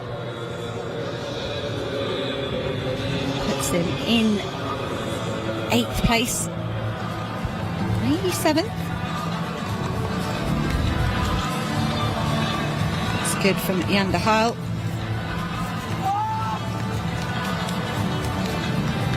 Alexander Mazur was 13th in the discus, and a foul here in the 3rd round.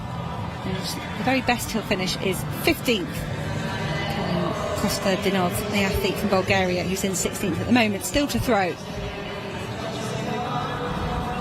Moldovan just over-rotating, pulls up the circle, still got a smile.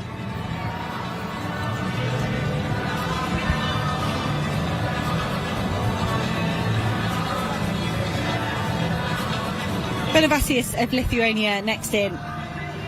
Big improvement in between his 1st and 2nd throws. Can he manage that again here in the 3rd round? Might be an improvement, but it's still below 18 metres, so it will just be 3 rounds. Sarunas Venevasius of Lithuania.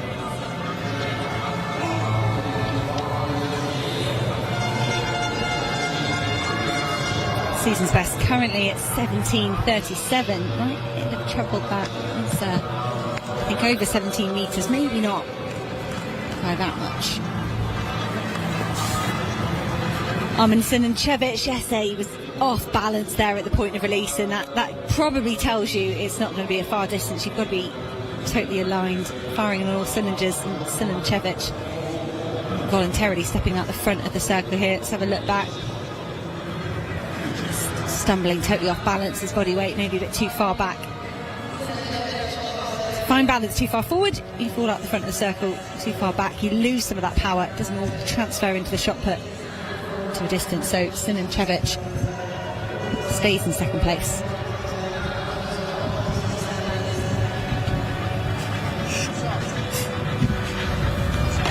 Michaelides of Cyprus up next. There's a foul, unfortunately, in the 3rd round.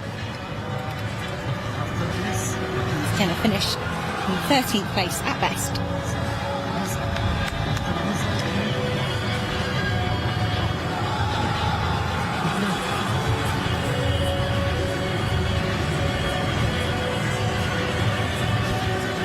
Adrian Baran of Slovakia, and of the like a flowery bucket hat.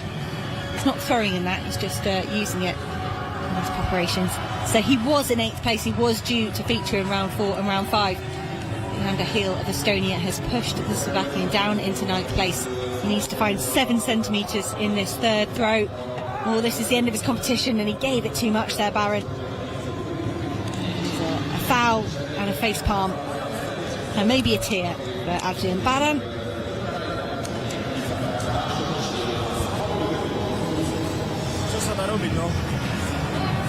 As he's saying, it was only 7 centimetres.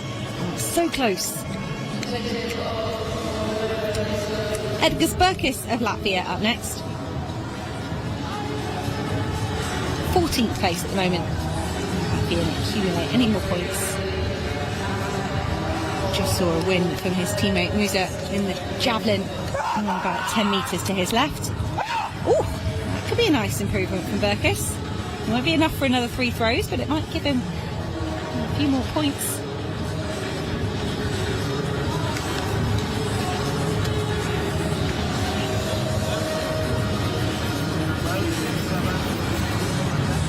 Burkis staring at that. He likes it. We get a nod. 16.5 metres. A new personal best for Edgars Burkis with his final throw. Moves him up to 12th place.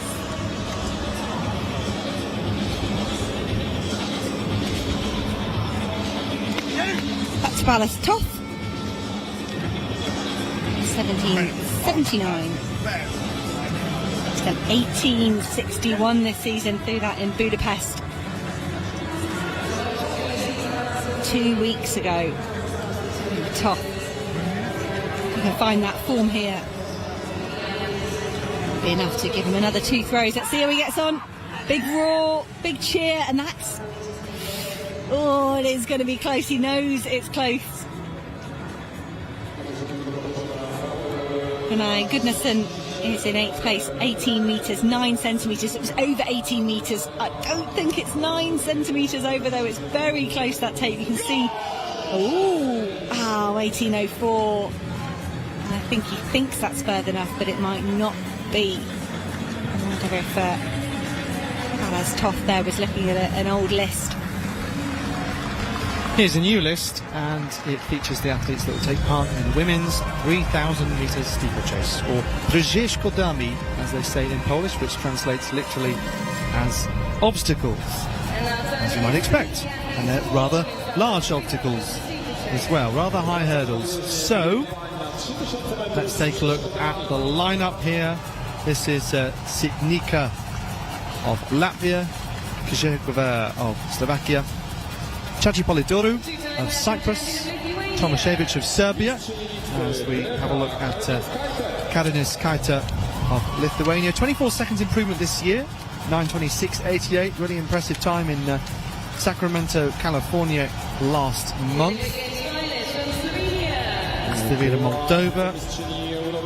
And here at Marusha Mishmach, who's been one of the best in Europe for some time, 6th at the Olympic Games. 9:10 she improved to recently. Natalia Strebkova of Ukraine, European under-23 silver medalist 6 years ago. Also a former Balkan champion. Obviously keeping an eye on that battle between Hungary and Ukraine at the top of the standings. So 43 points between them at this stage with 8 left to go.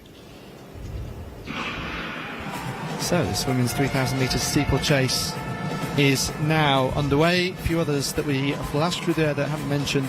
Liliana Georgieva of Bulgaria, Elena Panaet of Romania, Julian Fid of Denmark, Viva Kovac of Croatia, Andrea Kolbein-Stottir of Iceland, Jenny Glodden of Luxembourg, and Laura Masik of Estonia. So, really important to start off by saying that Luisa Geiger, with a new championship record this morning, is a real marker for these athletes to try and follow. The Albanian, of course, not only completing a double at these championships, but also tying with Iveta Lelova-Koleova of Bulgaria with the most top 3 finishes in the history of the European Athletics Team Championships. So, my question to you, Hannah England, is can they go faster than 9:17?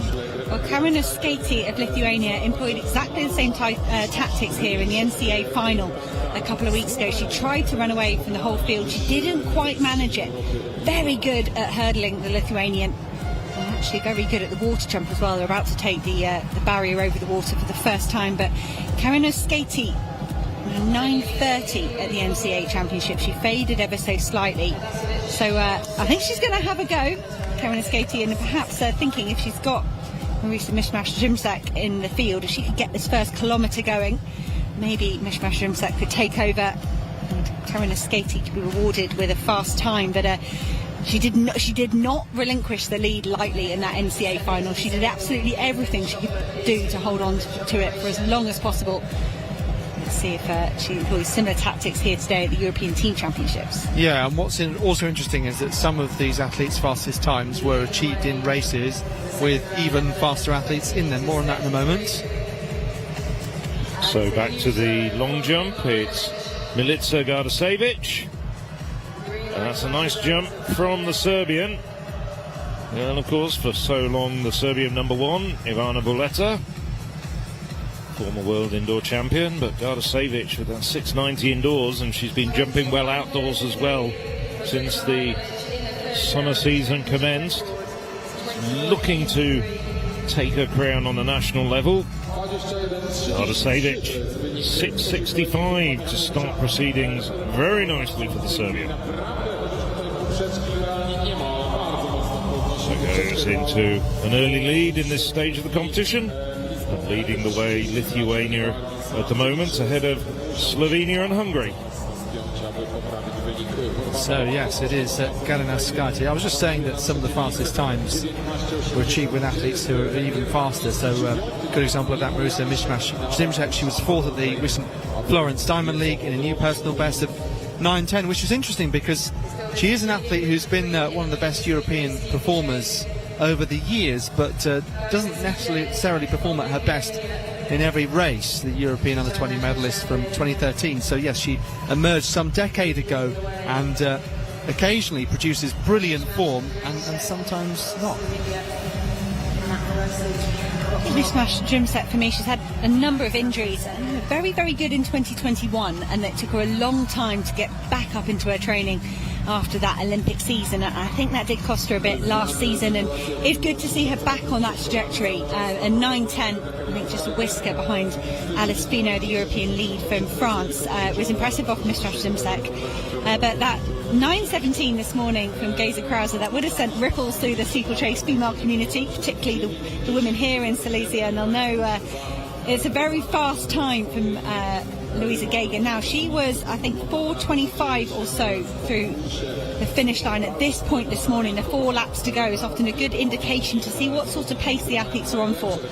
And Karina Skaitytė is doing a brilliant pace-making job. These 2 women at the front are really matching what Luisa Geiger did this morning. Geiger was very strong in the closing 4 laps. Mishmash-Zimczak has had help here where Luisa Geiger didn't this morning.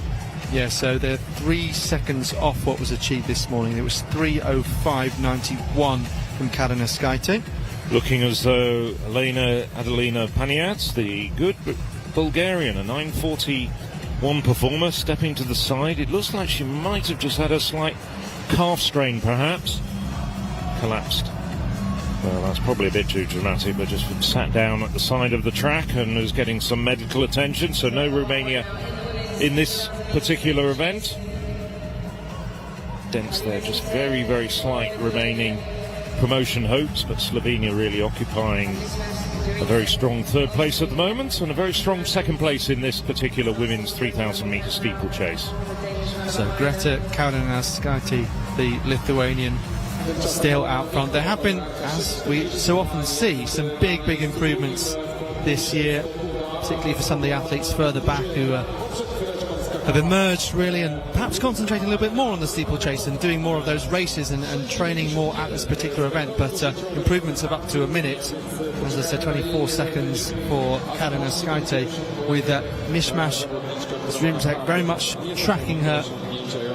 And then Vid of Denmark, 53 seconds improvement this year. And it was last Sunday in Gothenburg in Sweden as she ran at 9:43.61. And yeah, so that was her first time sub 10:30 indeed. So also doing very well to hang on. We know the Danes also produce great steeplechasers. Anna Emily Moller, to name one. Sophia Tergerson is an excellent young athlete as well, who've seen at European Under-20s. 6:17 coming through for that second kilometre. So there were 3 seconds behind Geiger initially through 1k, and now 6 seconds behind.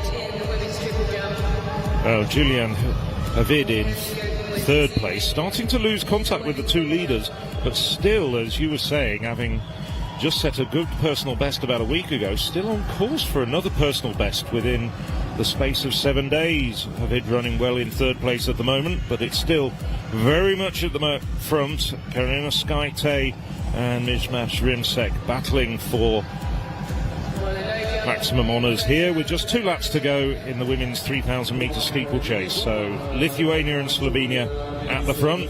Both of these women, I did notice on some of the earlier replays, excellent technicians over the barrier, it has to be said. There's a direct promotion race overall between Lithuania and Slovenia, and Karina Skaite being overtaken here by Mishmash Rimsek. So in effect, she's almost like she's defending that third promotion spot up to the first division for the next edition of these championships. So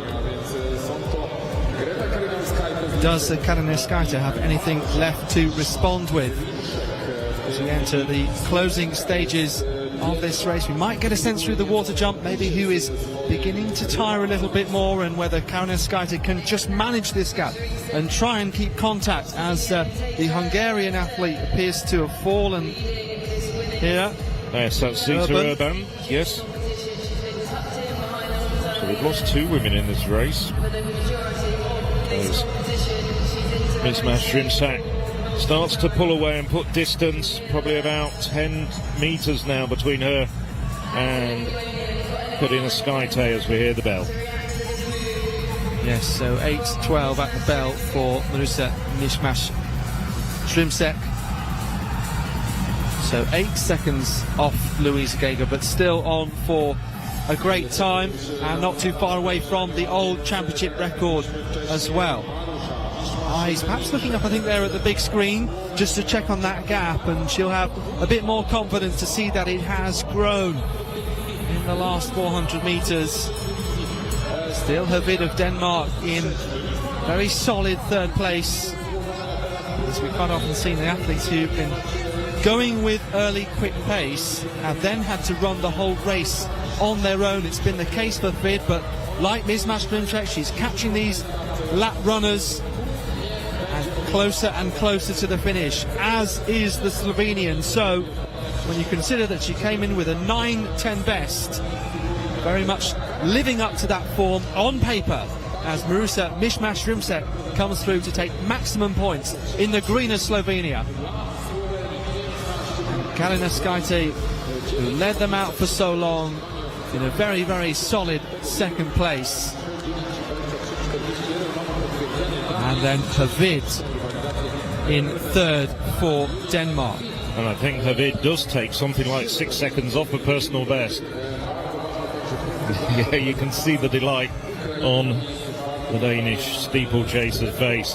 Confirmed, I'm pretty sure, as a personal best for Julian Havid. So not bad going, getting 2 personal bests in this event in a week. But the plaudits go to Marusa Mishmash Rimsek. Yes, and we're also just 0.4 of a second off the old championship record of Yulia Zaripova from 2010, of course broken by Louisa Geiger, 9:17 this morning. But may matter from a European Games medals point of view. They're handing medals to the top 3 overall across all divisions. Shrimsek would thereby, as things stand, slot into second place. Canyon Mosquito very close to her PB as well. So we have a look at some of the highlights of this particular race.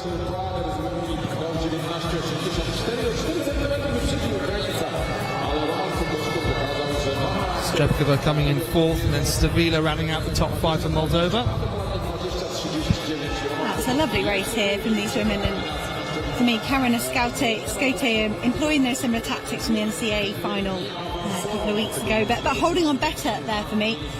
She was totally blown apart in the end by the eventual winner, but she did a really good job of sticking with Mishma Shrimsak, who's an established senior on the European level. So Greta Karinaskaite from Lithuania, the 22-year-old, this is the name we could see joining the likes of Mishma Shrimsak, Luisa Geiger, Alice Spino, some of the very best in Europe, and she continues her development. It's a lovely shot of the water jump there. We saw the chaos and wave-like movement of the water as the athletes came crashing into it. And plenty of exhausted competitors. We said earlier on that those lower down the steeplechase might be proverbially taking one for the team in what is their perhaps less favoured event. I think that was not an unfair comment this morning, but very much seen that a couple of athletes dropped out and a few laying exhausted across the track. A very tiring event, maybe for all except Marusha Mishmash Shrimsak, who looked pretty fresh finishing there ahead of Karina Skaite and Havid, that new lifetime best. So 53 seconds the other day, and then another 7 here in Silesia.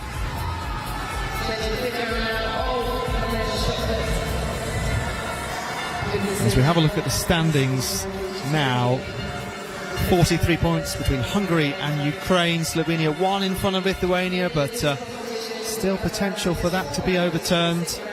And Serbia have a decent gap back to Iceland as far as that relegation battle goes. Into round 5. The men's shot put. Kokoschko in 4th place at the moment. Marks his brow there. 1980, his best throw so far. I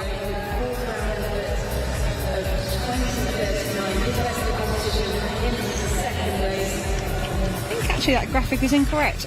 That's it. Kokoschko looking for improvement here. 20 metres 34.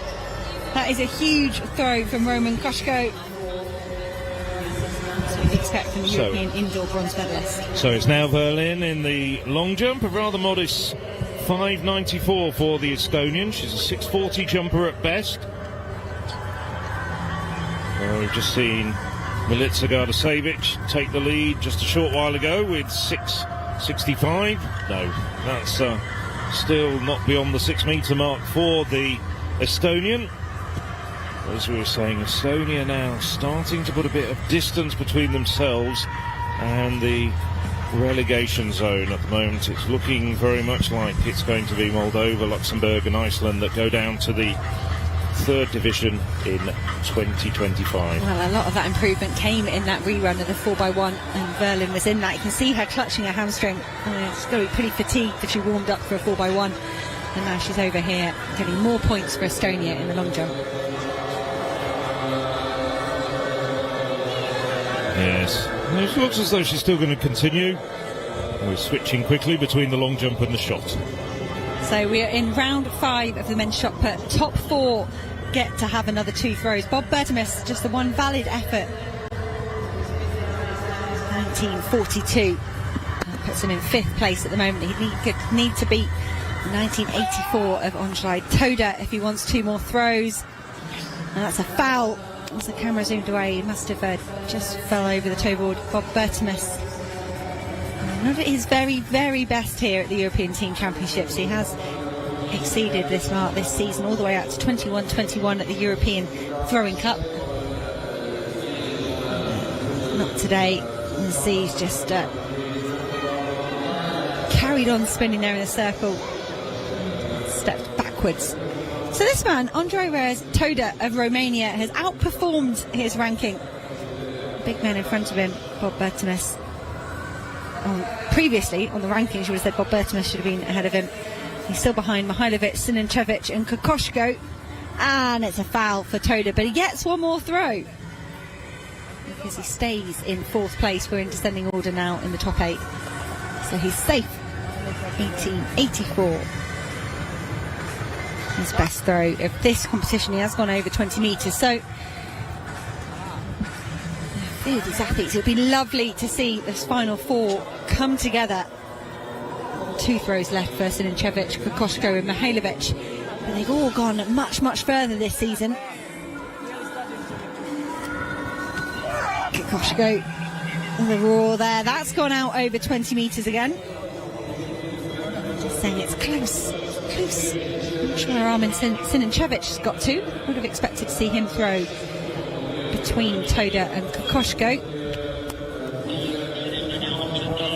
Well, that's because Kokoschko has pushed himself up after the reshuffle. That's what's going on. Kokoschko was in 3rd at the start of round 4. And his 13.39 got him up to 4th, and that's another improvement. 20.46 for Roman Kokoschko. And Sinanchevich improved in round 2 to 20 metres and 4 centimetres. That's out over 20 metres again, so that could be his best throw. I don't think that's going to be 20.46. And get up with Kokoschko. Sinanchevich from Serbia shakes his head there a little bit. Again, for me, just perhaps his body weight's a bit too far back at the point of release. He's going to be losing a bit of that power, not transferring it all into the shot put, but it's better than it looked. 20.42 is within 4 centimetres of Kokoschko. That's kind of academic, it doesn't really matter. At the moment, he's still in 3rd place. Filip Mihailovic had a very good 3rd round, 21 metres 33. It's given him a comfortable lead over Roman Kokoschko, the outdoor champion from Croatia. In Munich last year, trying to take the European team title here. That didn't look as well balanced for Mihailovic, kind of tentative, a bit slow. I got one more in me. He says he's got one more in me. Good. So you are in the 6th round, Mr. Mihailovic.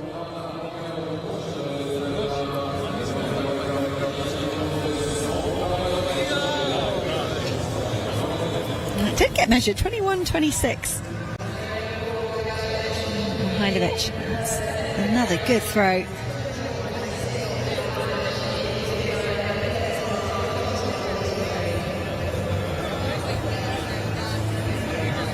There are your top 4 then. Toda of Romania, Sinanchevich of Serbia, Kokoschko of Ukraine and Mihailovic of Croatia. Their very own exclusive round 6.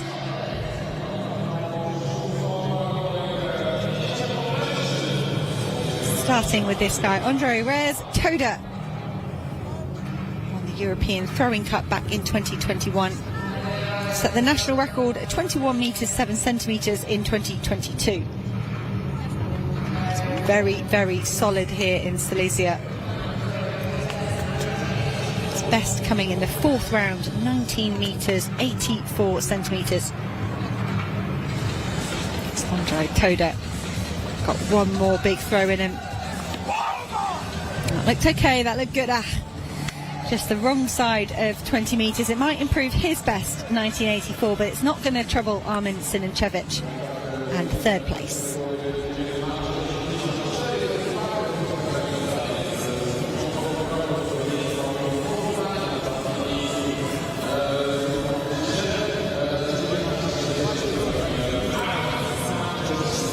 (1960) gives him his 4th throw in excess of 19 metres. Andrei Toda takes 4th place for Romania.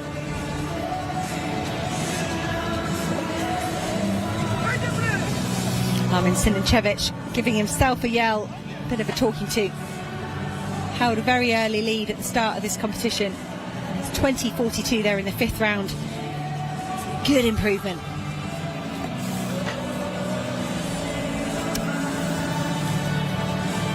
round about 20 metres again. He chooses to walk out the front. And it will be third place for Serbia and Sinincevic.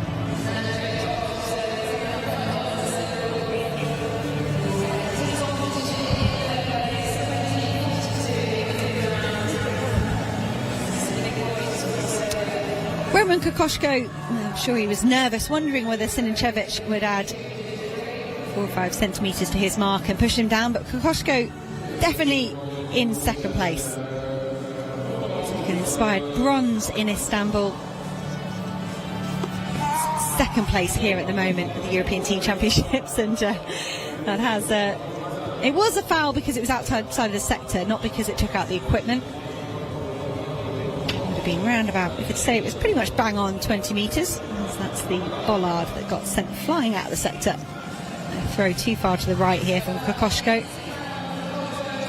It's a shot put sized hole in the 20 metre marker.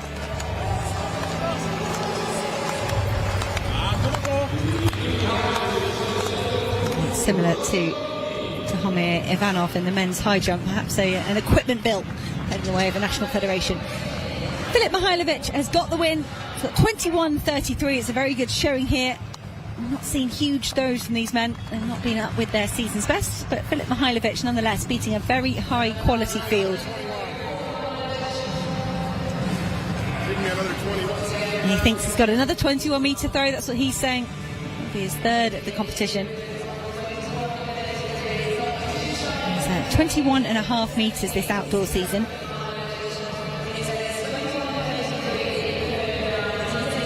And 20.78, not quite 21 metres for Filip Mihailovic. And straight over to shake hands with the officials. A good example. So any younger athletes watching, those guys are volunteers giving up their time. They've been out here for a very, very long time in Silesia. Busy first 3 days for all of the staff here making the championships happen. Here are the results from Division 2 men's shot put. Filip Mihailovic, maximum points for Croatia. Roman Kokoschko in second. Armin Sinincevic taking third.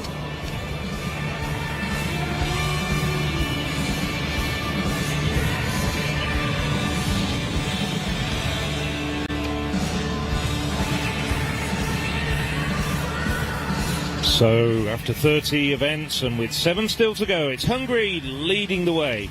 Ukraine, well, they've narrowed the gap slightly to just 30 points, but still very much Hungary convincingly in pole position, with Slovenia occupying the third promotion position. And it's as you were down at the bottom as well, with Iceland, Luxembourg and Moldova in the process of getting relegated. But now, well, Hannah was talking about the shot put being one of the highlights of the afternoon, and I think this one also matches up very strongly. The women's high jump. Well, as you saw from the men's event, we have 2 pools operating side by side. This is not Jaroslava Mahuchik, I can tell you. This is the pool B, and that is not... We saw Sarah Asic of Croatia, and that's Patricia Jansone of Latvia. I'll keep you up to date and I'll tell you exactly who we're talking about. And this is Irene Saraboyakova, the younger sister of Baltazar Saraboyakova, who was competing in the long jump yesterday. Katrin Fjordborg Olsen of Denmark. Eva Maria Salsdor-Dottir. Slovak Republic's Teresa Vanakova.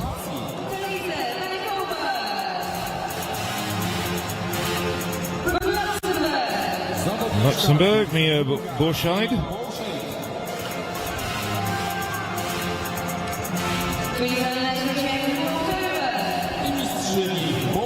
And the youngster, the teenager from Moldova, Anna Bulat. Well, none of these women have cleared better than 185 this year. Starting height will be 149. Now this is Group A, and this is the defending European champion, world indoor champion, Jaroslava Mahuchik.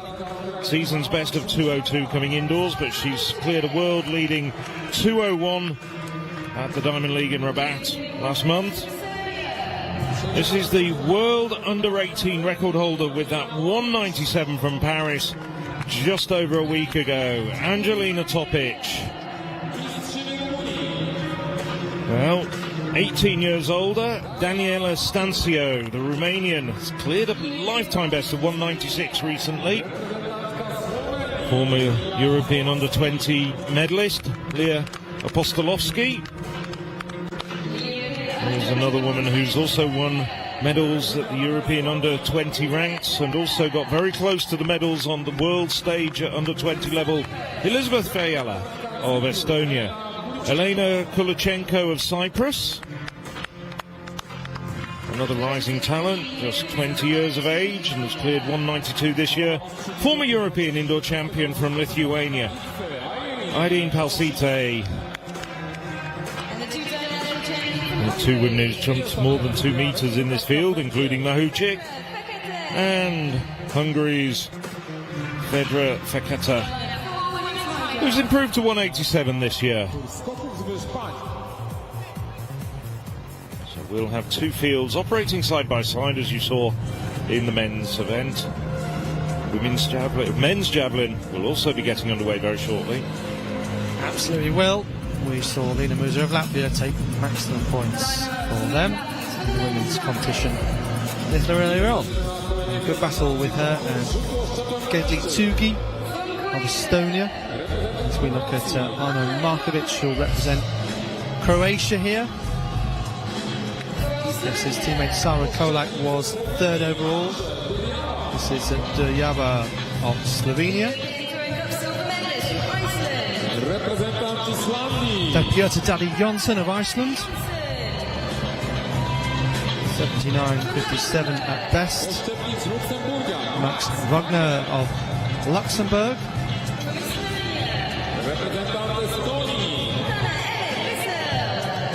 Wiesel is here for Estonia. Andrian Madare, former winner of the old second league in 2017. He was ahead of Edis Matusevicius on that occasion, but he has since gone on to claim titles in each of the last two editions. In the old first league and the old second league, then Samac of Serbia, 2015 Balkan champion. Over to Sava of Cyprus, 73-metre thrower at best. This is the Slovakian Maximilian Sleshak. Zigmunds Sermais, the European champion in Amsterdam 7 years ago, 67-74, but such is the depth in Latvian throwing, he's 8th in Latvia this year. Novak Rivas Tot, former European under-23 champion. Mark Slavov, another Balkan champion, this time in 2021. Great competitor is Alexandru Novak, European under-23 silver medalist 4 years ago. He was picked with the last throw by the Pole Merchiglod, and someone else who's emerged through those age group competitions, the world junior champion Felfner of Ukraine and Pedersen of Denmark. So, lots of talent in this field, just like the women's competition. Plenty, well over 80 metres, but on the day of the competition, you just never know how things will pan out. Looking forward to another close competition.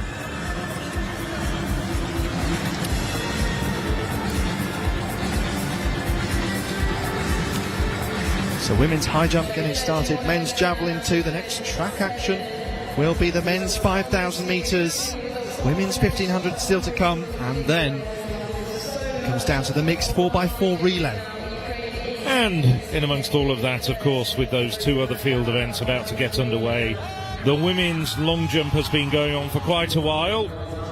Well, we're now in the third round. There's been no change at the top. Milica Gardasevic, 6.65 in the first round, as we look at Gunnarsdottir. 10th yesterday in the triple jump. That's around the 5.95 mark for Gunnarsdottir. Had 6.03 in the previous round. Just to bring you up to date.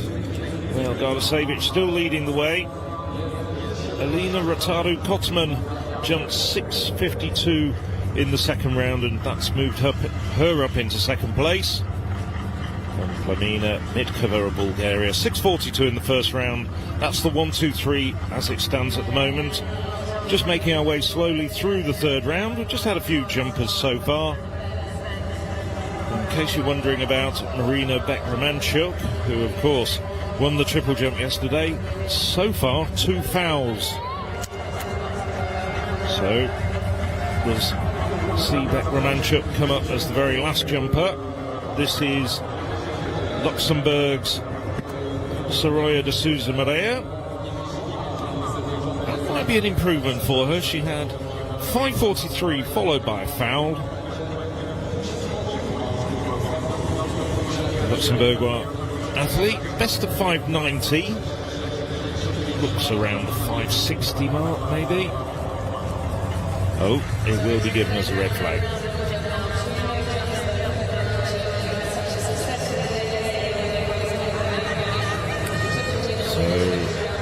De Souza Moreira, her competition finishes with a best of 5:43. So the volunteers, whom we are very grateful, helping make these European Team Championships happen, tidying up the sandpit.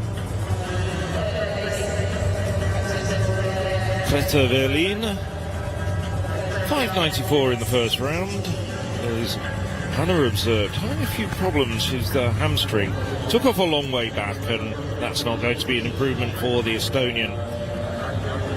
The Estonian ran earlier today in that rerun of the 4x100 metres. Just struggling a little bit with her fitness. She's a 6:40 jumper at best. 5:59. So she stays down in 12th place at the moment. Senchiv of Moldova up next. There is Anastasia Senchiv, Moldovan long jump champion for the last 3 years. Poor jump from her. Struggling a little bit to find her best form. 5:67 in the last round. It's not going to be an improvement, I don't think.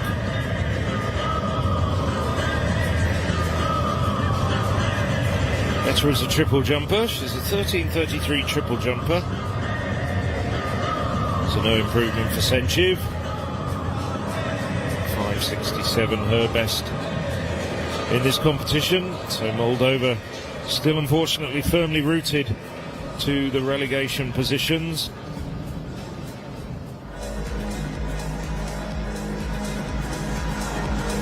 Next track action, the men's 5,000 metres. Full field down there of 16 athletes. We've set the water table on the back straight. It doesn't feel quite as warm as last night. Now the women yesterday, Clara Lucan, Division 2 race, they went off very, very quick. Ambitious pace. Agate Kaune ending up with the win. The Division 3 this morning was very tactical. Jordan Gusman putting on a masterclass and taking the win for Malta. Elton Bibic might fancy a tactical race here. He's already won the 1500, winning that in 3:41. Going here in his second event. Fredris Valasius of Lithuania. Another man that's well under 14 minutes. Hilmar Andresen of Iceland. Lifetime best of 13:41, but he struggled a little bit in the steeplechase the other day, well outside his best with a 9:13. Vid Botolin of Slovenia, so sub 14-minute man, 13:41 for his lifetime best. Mikael Johnson of Denmark lowered his best down to 13:44 in this 2023 season. Wotan Ivan Horodiskai of Ukraine, just a shade outside at 14:02. Ivan Balabanov of Bulgaria, the final athlete on the inside. It is a good second in the men's steeplechase behind Istvan Dalakovic of Hungary. It'll be good here over 5k. Now 14 minutes I think would be a respectable pace for these athletes. I think if you could stretch it out, make it 14 minutes, you take out the big kickers. Elzan Bibic There's a lifetime best of 13.24 from Huelva last year. So he's fine at the fast pace, but he might be tired from those 1500 metre exploits. The warm up and the warm down alone in the heat and humidity we've seen here in Silesia is going to tire athletes, but it is English athlete at the moment, Michael Johnson, content to lead at the front now. 67 seconds per 400 metres. That's what gives you 14 minutes, and they look like they're going a little bit slower than that. You could see a similar sit and kick to the Division 3 battle this morning. Douglas Pop of Romania, the 18-year-old, all the way to the front at the moment. He's only done 14.20. So just doesn't want to mess around here. He's a sort of school of thought in endurance running. The closer you make a race to your personal best, the more likely the result is going to be predictable. You leave it to a slow race and a sit and kick and anything can happen. So Douglas Pop taking the whole through, well, he was through in around about that 67, 68 seconds through 400 metres. The rest of the field just a little bit further behind. The charge is on the Slovakian Peter Jurek. Elzhan Bibic certainly keeping himself involved. These men are going to have to work here. Keep an eye on Pop. That gap at the moment, 12 metres. See if that stretches out. So Dragos Luka Pop, he's outperforming his ranking, outperforming his personal best, but hey, why not? Some athletes know whether they're any good at running in the heat or not, and if Dragos Luka Pop is not concerned with these conditions or intimidated by the event, why would you not just go straight to the front and run at the pace you think you can maintain? All the athletes ignoring the water stop at this point. It's all heads down and focus to try and get back on terms with Pop. Peter Jurek of Slovakia, best of the rest at the moment.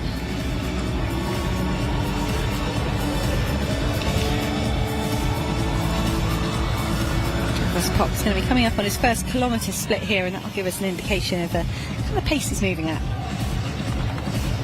Yeah, really impressive start, and not too much of a surprise. I think that the others just content with relaxing for the time being and not going with his pace. Anderson was another that won 2 years ago, the old second league for Iceland.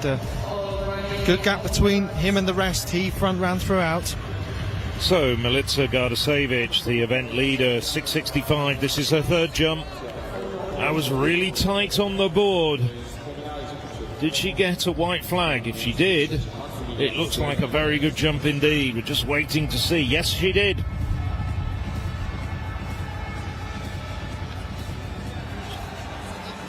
Good technique. Nothing too extravagant, just the straightforward hang technique. No hitch kicks. 6.82. Well, that's an outdoor personal best for Gardasevic. She jumped 6.90 indoors this year. But that's a terrific performance from Gardasevic. As we switch back, and it's still Pop of Romania in the front. Dragos Pop doing a very good job here. First kilometre 2:46. That's well under 14-minute pace. He is getting reeled in by Peter Jurek at the moment. 67 for his last lap when we got a split, so he's moving really well. But the whole field are back in it. Peter Jurek has done a bit of a stint there to pull this whole group back into contention. Mikael Johnson of Denmark is slotted in second place. Elzhan Bibic doing the absolute minimum possible here, I'm sure. Elzhan Bibic, you'd expect to see him back on the Continental Tour Gold circuit, competing in Hengelo, Bydgoszcz, maybe Ostrava. That's the next stop on that tour, so he'll be keen to represent his nation here and pick up points.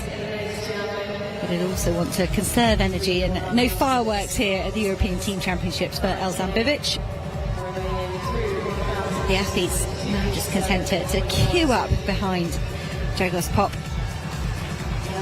Peter Jurek's probably taking a little bit of a rest here. He did do the work to get these men on pace, but it is great to see this respectable pace here versus this morning. It was very entertaining, slow and sedate. This track, of course, 2 years ago saw the championship record of 13.17.23 by Yamani Bahan Kripa. Of course, that was the Super League in the old format. This is the new format with divisions rather than leagues, and all 3 divisions all contested together over the course of 6 days. So Romania, well, they've still got the faintest of chance of promotion, and certainly this is Dragos Luka Pop battling for it. Over the years, of course, Romania have had many great distance runners, and we switched from one Romanian leading to a Romanian who's in 2nd place at the moment. This is Alina Rotaru-Kotman. Spends a lot of her time after she got married in Germany. 6.52 the Romanian in the 2nd round to move her up.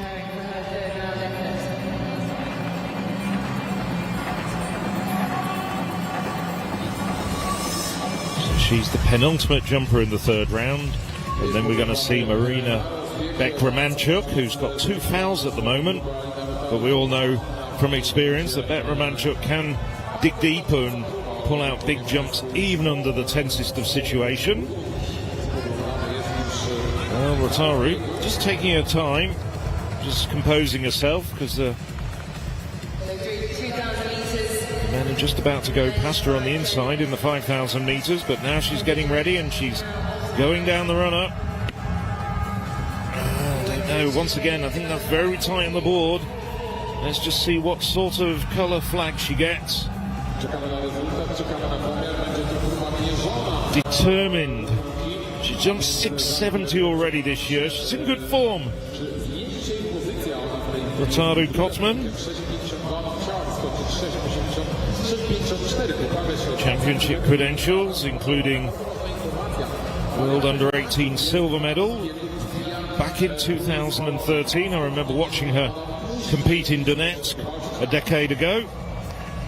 She finished 6th at the 2019 World Championships. 6.54, so 2 centimetre improvement for her, but still a long way in the lead. It's Militska Dardasevic of Serbia with Marina Beck-Romanchuk to jump very shortly. So Dragos Pop took this field through 2 kilometres in 5:38, and at that point Peter Jurek of Slovakia just decided enough was enough, and he's gone to the front. Elzhan Bibic covered the move. It was a reluctant move from Elzhan Bibic. I think he would have preferred to keep the pace a bit slower for a bit longer, but you can see they've slipped outside 14 minutes as a projected pace. Peter Jurek 14.09 this season, and perhaps he's feeling good here.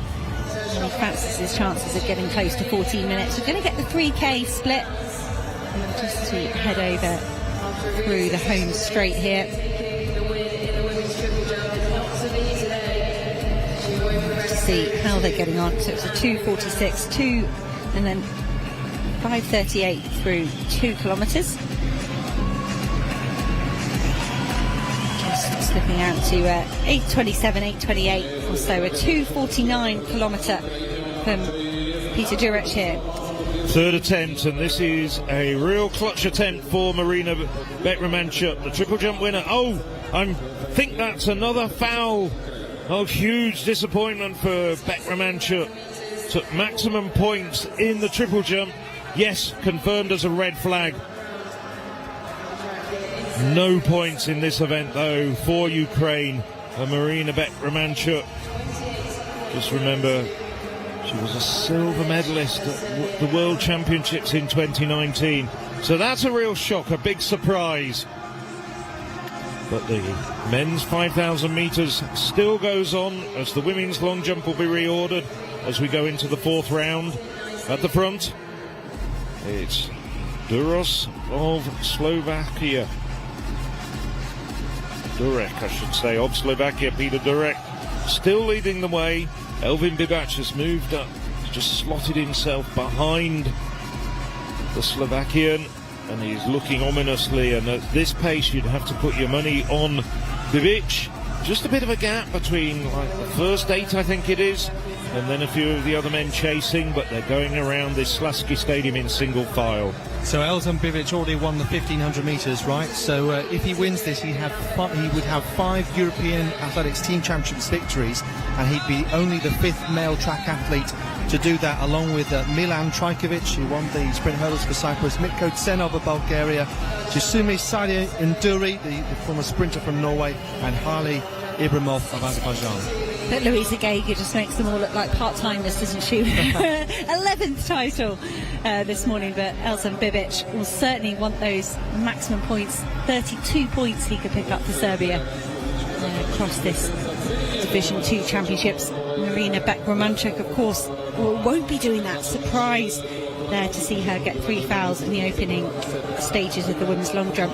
Amin Kadiri of Cyprus is a bit of a surprise package for me so far in this race. He's got himself up into 3rd place. He is the marathon record holder for his nation with 2 hours and 10, which is a phenomenal marathon time. Set that in Seville at the start of this year.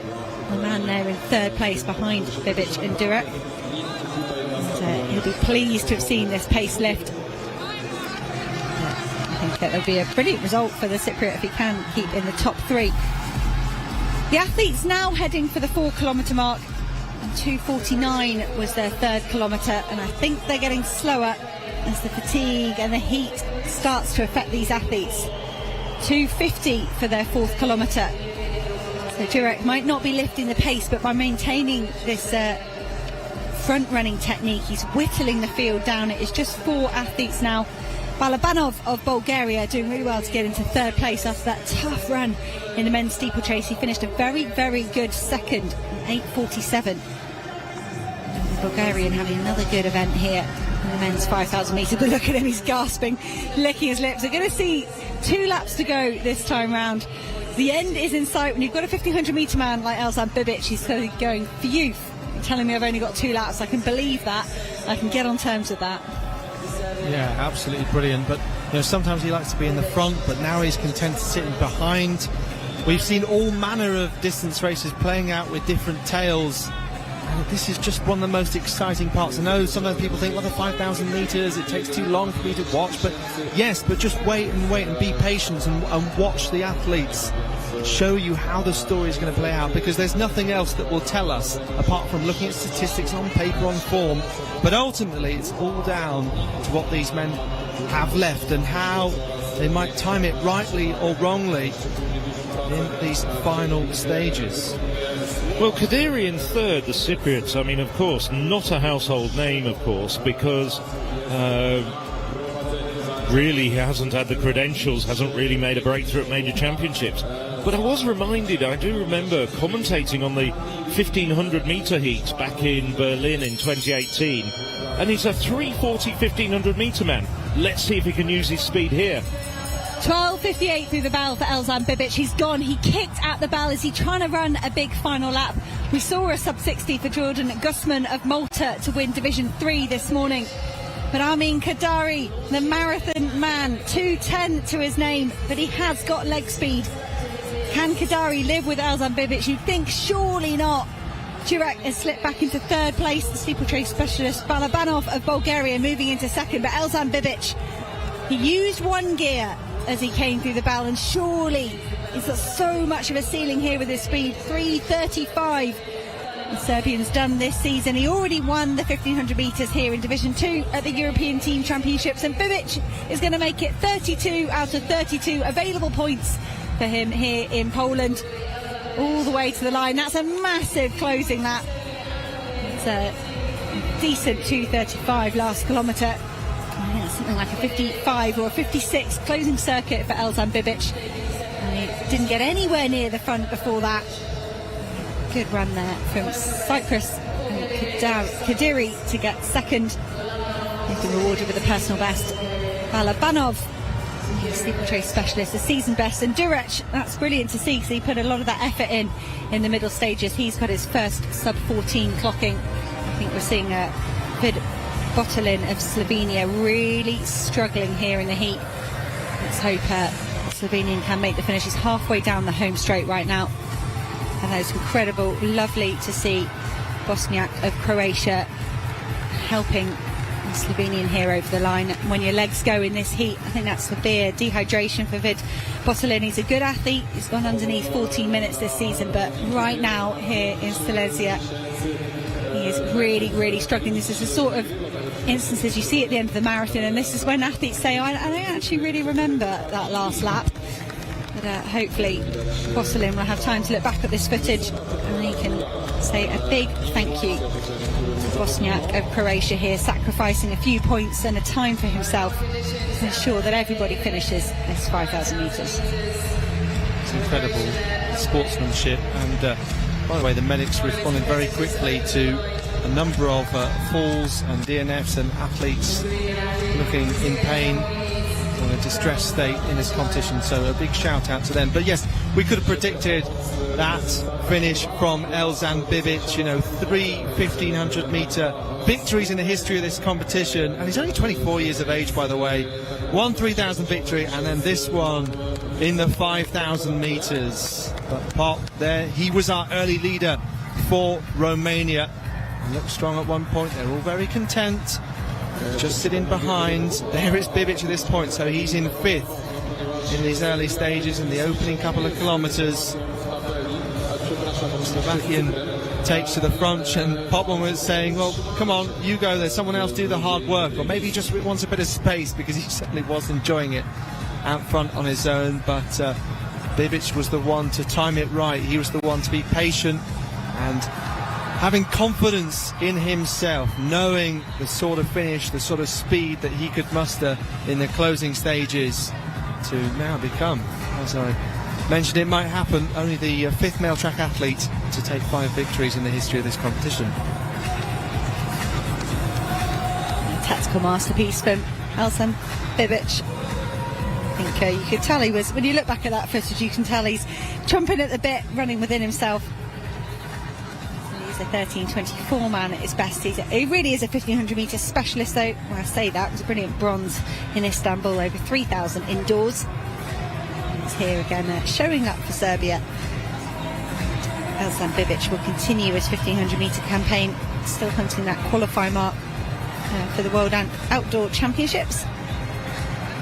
Once again, great footage here of Botelin being assisted over the line by Bosniak of Croatia. Dino Bosniak has done a heroic action there, really sacrificing the closing of his race to help a competitor. There's the confirmed results of the men's 5,000 metres. Elzhan Bibic, season's best, 13:53. Kadiri of Cyprus, 13:54. And Balabanov of Bulgaria in 3rd. First trip under 14 metres for Peter Durec of Slovakia in 4th. And there you see 16 finishes, and only due to the heroic actions of Dino Bosniak. Well, there is the team standings after 31 events, just 6 to go. Hungary, Ukraine, Slovenia at the top of the table. Iceland, Luxembourg and Moldova down at the bottom, and there's now starting to be something of a gap between Iceland and the teams just above them, Cyprus and Serbia. Mardare of Moldova, 2nd round of this men's javelin competition. So let's have a look and see how things are shaping up. It's actually quite close between Matusevicius and Mardare. These two very much used to doing battle in this competition. 1st and 2nd in 2017. So Matusevicius of Lithuania opening up with 79.79 and Mardare 79.43. So that is 46 centimetres. And Matusevicius takes it right to the line as he comes through to block, and that is a fantastic throw.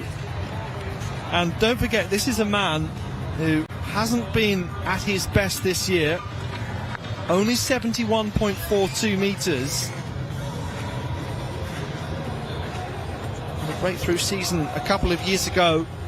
He was very close to going over 90. So World University Games winner 4 years ago.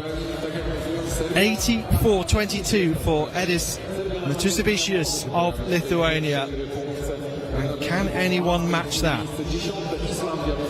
We'll wait and see.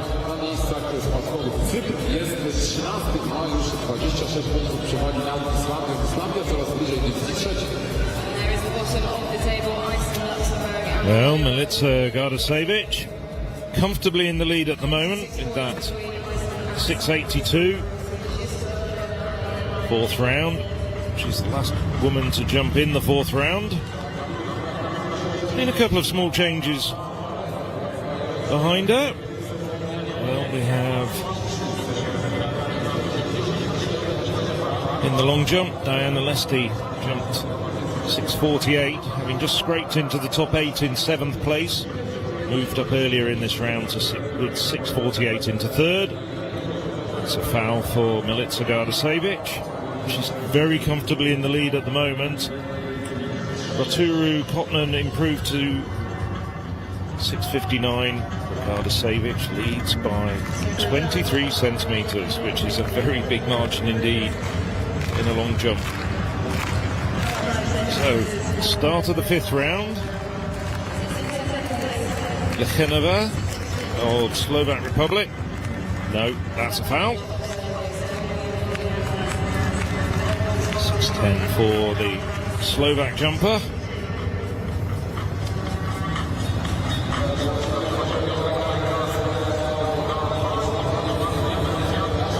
Lechenova has improved this year, just last month, to 6:17, so she's jumping well, jumping at it very close to her best. Two-time national indoor champion, both at the long jump and the triple jump. I think it was a little bit more than that, to be honest. I think 2 hands would have been better rather than 2 fingers, but nevertheless, some adjustments to be made. Well, this woman started the 4th round in 7th place, but with that 6:48, she's lying in 3rd at the moment. That was a foul as well. You can see there the way that the lines are being superimposed as she left with the 8-metre line striking across her. Yes, a red flag for Diana Lesty.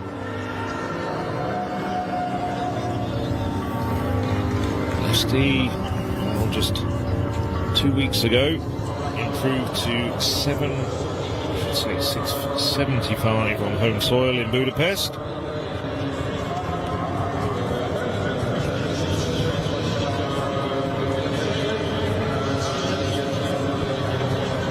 Now the heptathlete won the NCAA Indoor Pentathlon title, which is also a very good long jumper, Christine Blasevica. Just over 6 metres, roughly around her 6:14 that she jumped in the 1st round.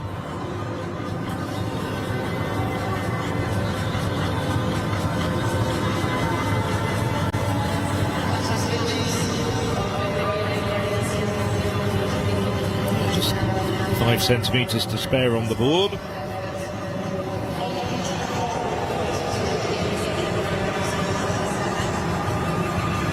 Measurements sometimes taking a little while to get through to us. 6:09. So not far off her best in this competition. 6:14. Although she is a 6:34 jumper at best from last year. Turn of Filipa Kvieten. 6:31. Formerly Philippa Potopoulou, now competing under a married name. 6:79 her best, so just 1 centimetre her personal best off the Cypriot record.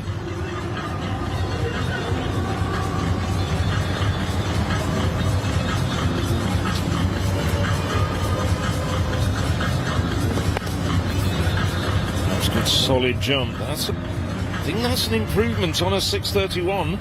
I don't think that takes her into the top 3, but it might move her up a place or 2. 4th at the moment, Plamina Mitkova of Bulgaria, 6:42. Solid jump there from Kvieten. 6:34. No, doesn't move her up any marks. So she stays in 6th place, but a slight improvement of 3 centimetres for her.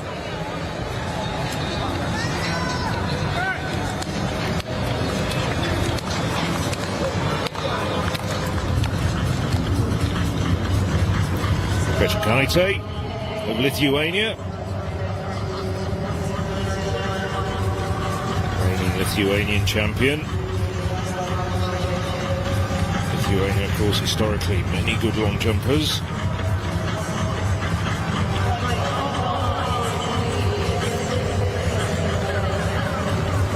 It's a best of 6.76, which she jumped last year. A little bit away from that at the moment, although that, again, might be a bit of an improvement for her. She jumped 6.42 2 weeks ago on home soil in Kaunas.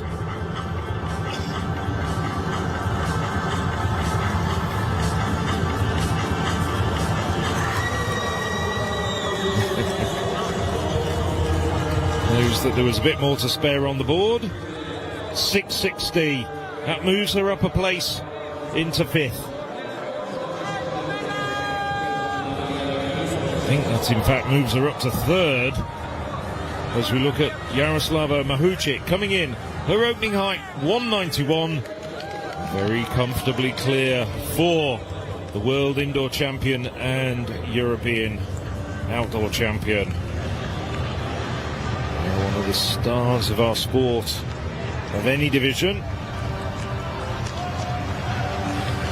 Well, she's very good friends with Marina Beck-Romanchuk. I think she'd be a little bit upset to have seen the fact that Beck-Romanchuk crashed out with 3 no jumps in the long jump. Now, Angelina Topic, her first attempt at 192. Very quick, rangy, and comfortably over. Topic came in at 179, and I think really until 188 she would just use those opening couple of jumps as an extension of her warm-up. Now it's getting a bit serious though.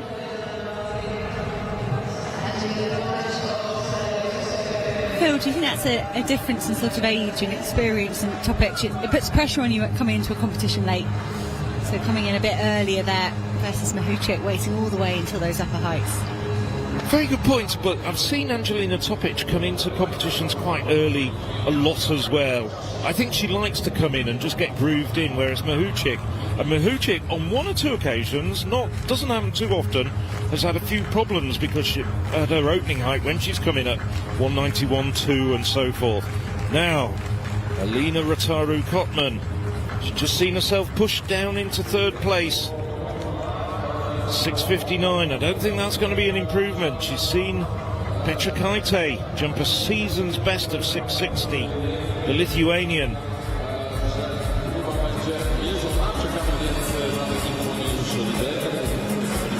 Well, we're just coming to the end of the 5th round now.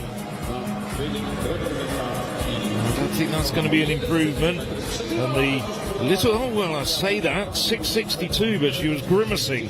So I'm just wondering if she's just strained something very slightly. Is it my imagination? I think she's just limping very slightly. But we'll wait and see. But she's through to the 6th round and a 6th and final jump. But here's the leader, Milica Gardasevic, leading by 20 centimetres. That's 6.82 in the 3rd round.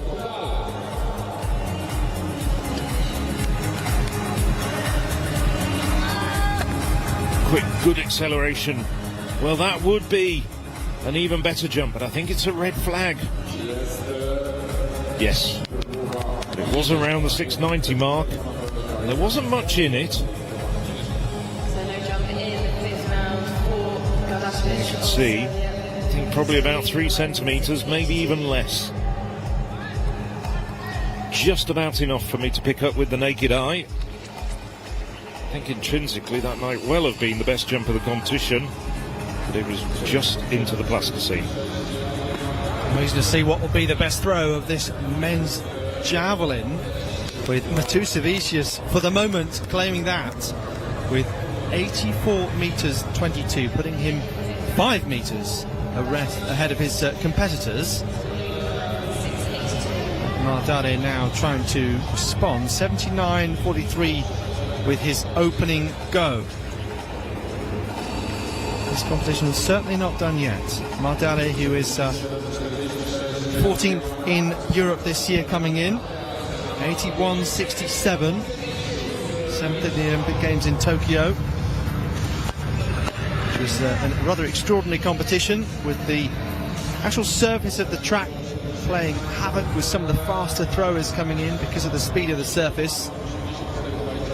Some issues like that in Eugene. We expect this to be a reasonable surface. It's certainly, as we've been commenting, one that is tending to be favoured by a lot of athletes. You can clearly see there the picture showing the foul there for Matusavicius. It's all okay for him because he's 5 metres in front of the competition, and Alexandru Novak in third for Romania.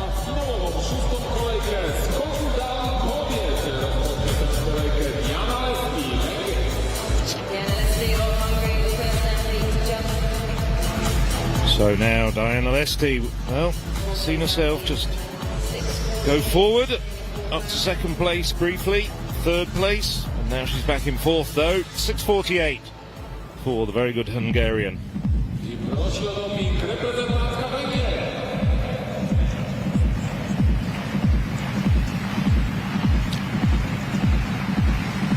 we're in the 6th round. To move up one place needs 660 or better. No, that's a foul. Red flag.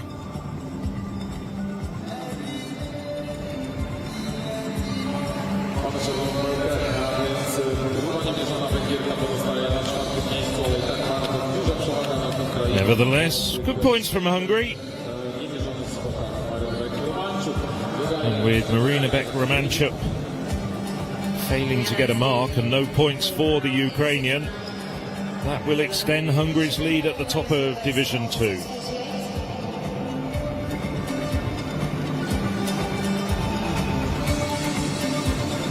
She's not too pleased with herself, but it's a very solid performance, I'd say, at 6:48.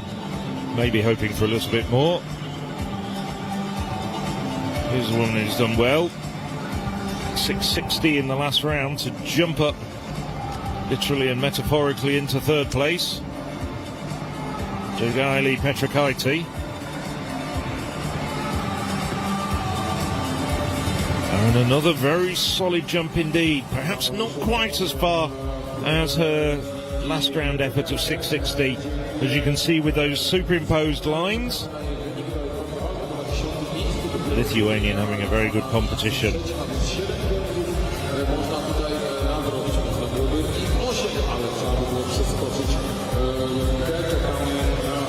Spot on the board, not much to spare, nice jump, good takeoff.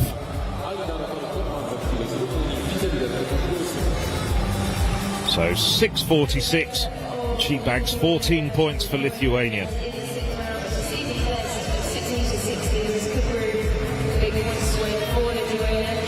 Could help their battle with Slovenia, because Lithuania are 4th overall.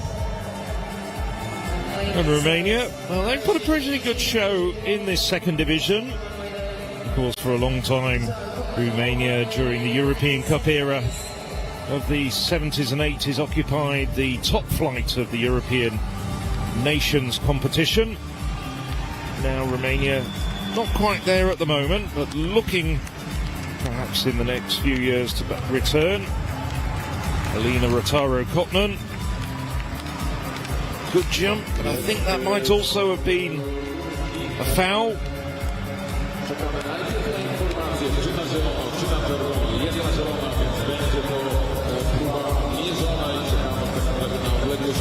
The head-on shot doesn't tell us. She's never very expressive. It's difficult to tell by the facial expression. She's got 662 to her name at the moment. Oh, and a 1 centimetre improvement. Well, you wouldn't know it from the expression on her face, but I'd say you should be very pleased with that performance. A good, very solid second place. 7 centimetres off your season's best, and 15 points for your country. But here's a woman who's got 16 points. Serbia's Milica Gardasevic. 682. Said earlier, personal best outdoors, just 1 centimetre shy of it. She did jump 683 last year. No, not quite as far, but a really solid series for her.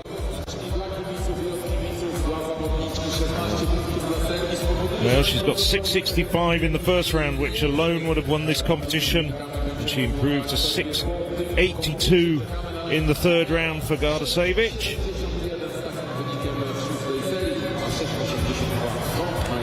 Gardasevic back in 2017, the European under-20 champion.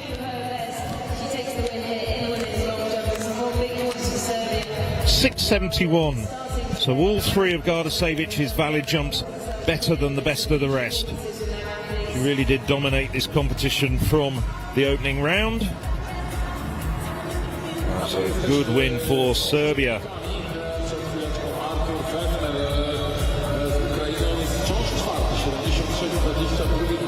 I'll tell you what, that 6.82 is going to be quite hard to beat from the Division 1 jumpers later this week. But there's confirmation of the standings with Gardasevic winning by 19 centimetres with 6.82 from Alina Rotoru-Kotman of Romania. And in third place, it was Petroskaite of Lithuania. Well, Lithuania closed the gap a little bit with 5 centimetres, 5 events to go.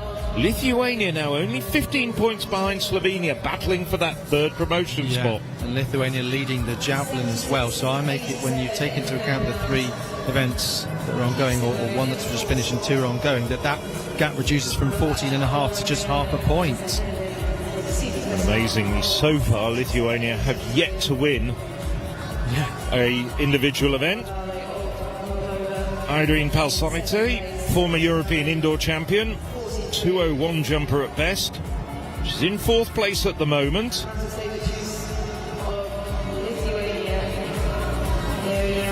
No, second failure at 194. Well, Palsaite, a halcyon year, coming in 2017 when she won that European indoor title. She's had injury problems in the last couple of years, but still jumping at a high level. 191, her season's best at the moment. Interestingly, Lithuania ahead of the Slovenian athlete Apostolovsky in the high jump as well, so could gain a couple of points here as well. That's starting to be a very exciting battle for that third and last promotion spot. Here's Angelina Topic. Second attempt at 194 for the 17-year-old Serbian. That's not her father, who we usually see in the stands coaching her, Dragutin Topic. Just preparing herself. The third attempt for Topic. No, just doesn't quite get the height. Just looked a little bit tired. Well, she'd taken quite a few jumps in this competition, was clear up until that point. So the 7th jump of the competition for Topic, that brings the bar down at 194. I can tell you, Mahucic and also Daniela Stanciu of Romania did go clear with their first attempts at 194. Time for the women's 1500. It was a win for Elsa Bivic, and the men's equivalent here in Division 2. We've just seen him back that up with a win in the men's 5,000 metres as well. Busy field down there, 16 competitors. That woman just at the end of the line, Claudia Bobachair, is a renowned front runner at European and world level, so might she try that again. This is Debora Aramova of Bulgaria, who whizzed through the field. All of these athletes competed in the 800 metres yesterday. Samaj Muric of Serbia, 17 years old. New personal best for Galia Daite of Lithuania, 2 dead yesterday. She's recovered, she can have a great day today as well. Another personal best perhaps. Vera Hoffman set the new national record, 4:06 in Poznan just a few days ago.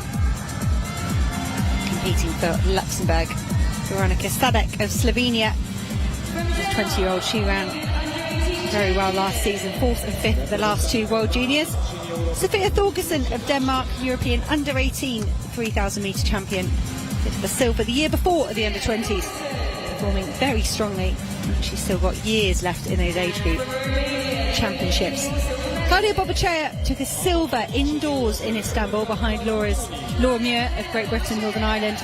And Claudia Bobachair, anytime there's a qualifying race when you need a non-automatic qualifying time, Claudia Bobachair is the athlete you want on your team. She is a renowned front runner. With a field here of 16 and a new 800-metre personal best for Bobachair yesterday. I kind of get the feeling she might lead again. She's just pushing with Olya Laklova of the Ukraine. And you can see Bobachair, she's drifting to the outside of lane 1. Does she definitely want to lead, or is she offering it to anyone else? Vera Hoffmann of Luxembourg has a faster season's best than Bobachair, just slightly, and they're both on 4:06. And Claudia Bobachair, she's not hit the dizzy heights of her personal best from last year, 4:01 in Ostrava. She often trains through this early part of the season and then comes good when you get close to the championships. So not surprised at all to see Claudia Bobachair at the front. She loves to run 65, 66 second pace. Any slower than that, she just looks like, what is the point? Why am I leaving this to chance?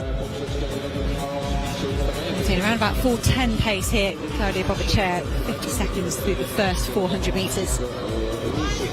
Podium finish in Istanbul was her first major championship medal, and she's been there and thereabouts for yonks, Claudia Bobachair, and there was tremendous emotion for her receiving that silver medal. 66.97 through the first lap, that's very nice.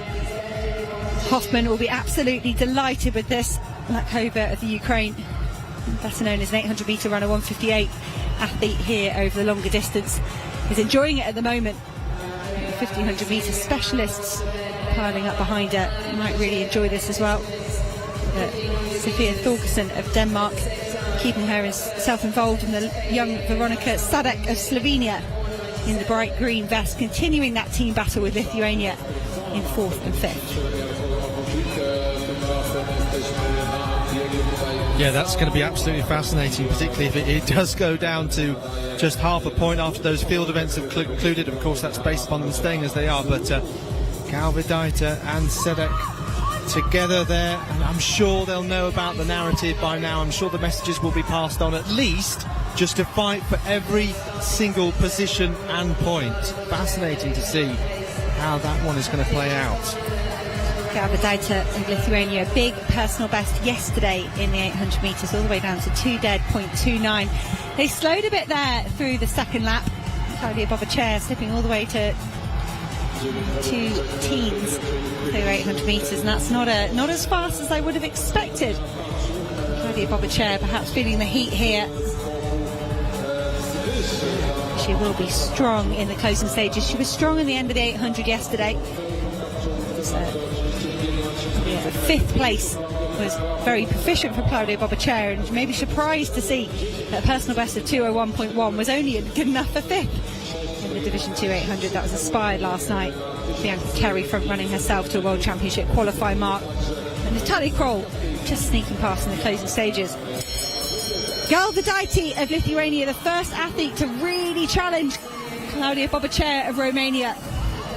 They're going to start to have a muster their sprint finish here in the 1500. Claudia Bobachair, full of experience. Is she going to surge again to hold off Galvidaita? If I was Vera Hoffmann here, I'd say, you two crack on, run the sprint finish out of each other, and I will pick up the pieces. Galvidaita of Lithuania trying again, and this time she's successful. She glides past Claudia Bobachair. Vera Hoffmann perhaps anticipating the danger here. She's very close in 3rd place. Claudia Bobachair starting to overstride ever so slightly as the Romanian tired. She's got the form, she's got the championship history. This should be Claudia Bobachair down the home straight, but Vera Hoffmann, the new national record holder for Luxembourg, trying to go with the Romanian. Bobachair, Hoffmann, with 30 metres to go. Claudia Bobachair finds a little bit extra, as she so often does when she's got that Romanian vest on. 4:08, a 61 final lap for a sub 4:10 clocking. High quality running. I thought Claudia Bobachair was in all sorts of trouble down the back straight. Galvidaita, inspired by her personal best yesterday, had a go at the win. In the end, it was the 2 1500 metre specialists, Vera Hoffmann and Claudia Bobachair, fighting it out for the win. Yes, but look behind Bobachair and Hoffmann, Galvidaita and Liakova getting personal best as well, and a shout out as well for Vindix Toth of Hungary. Just look at that, all those personal bests as well as we look at that replay. I'll tell you what, that was a really exciting race. I really enjoyed watching that because it just ebbed and flowed. There was so many nuances in there, and of course, well, we've been talking about it even before the gun went. Those are the two women that are battling out for their countries for that third promotion position at the moment.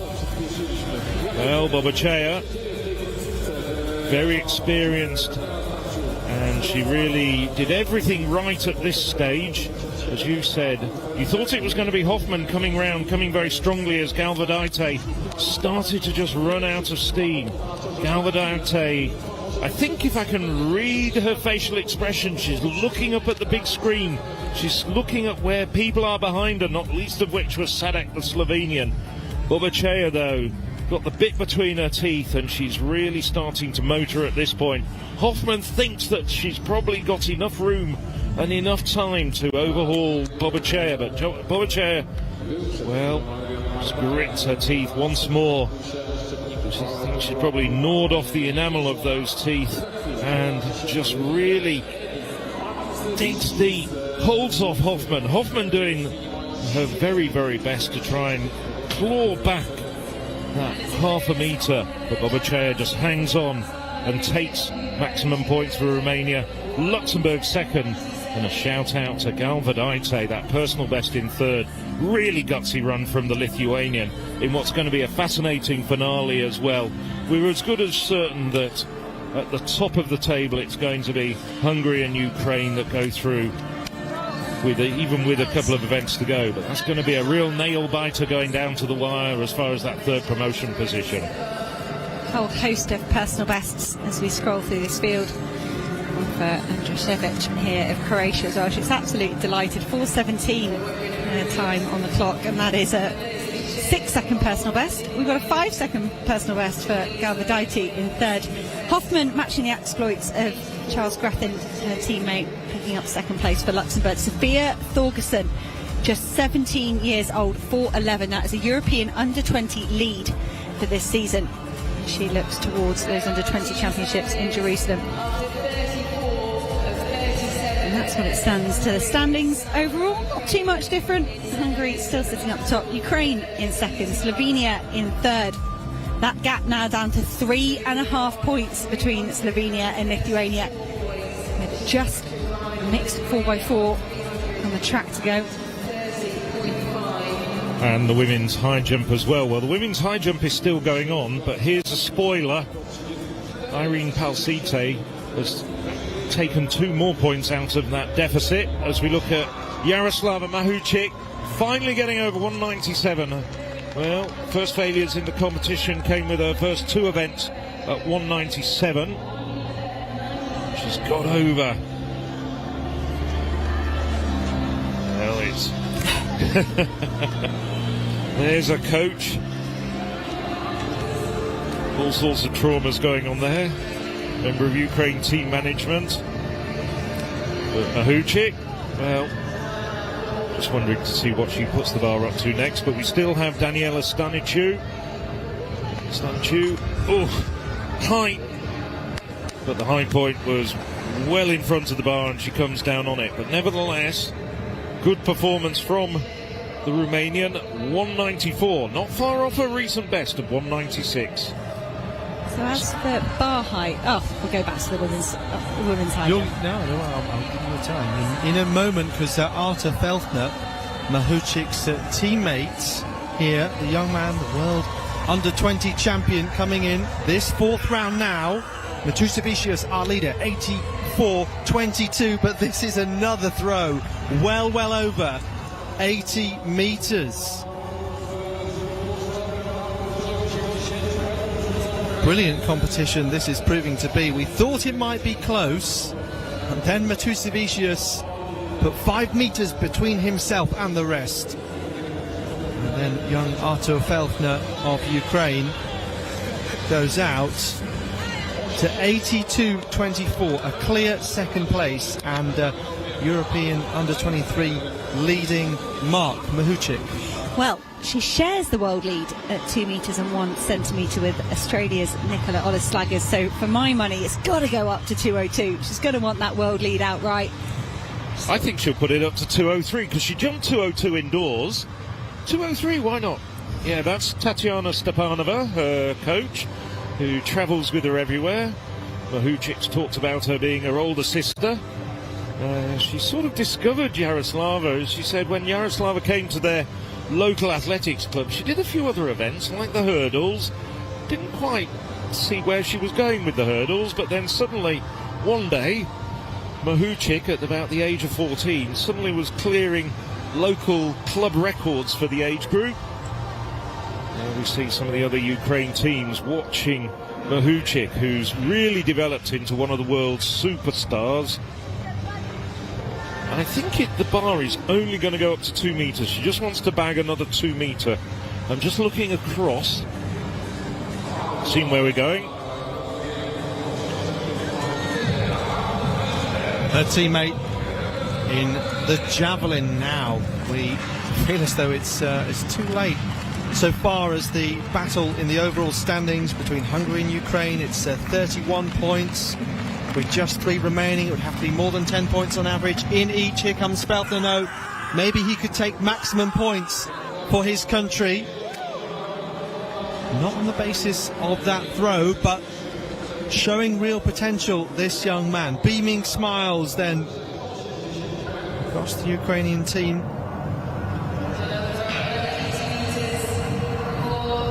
Felthner, 84-32 at best. Of course, under 23, he'll be a big contender at the European Athletics Under 23 Championships in Espoo, Finland, coming up next month. It will also be live streamed, as will the Under 20s in Jerusalem in August. So, same 1, 2, 3. Matusevicius, Felthner, Mardare. This man, Alexandru Novak of Romania, was in 4th. He's been pushed down. 77-83 at best. 78-85 in front of him now. So another possibility of maybe improving, but won't do it on the basis of that throw.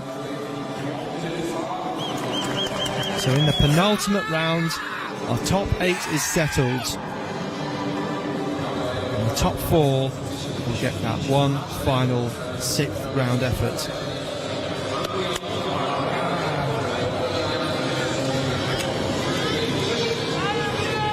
So that leaves us with Matusevicius, Felthner, Mardane and Rivas Tot.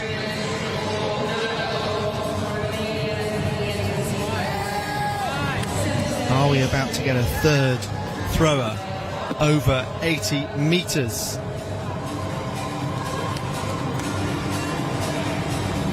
That's a strong effort from Mardane.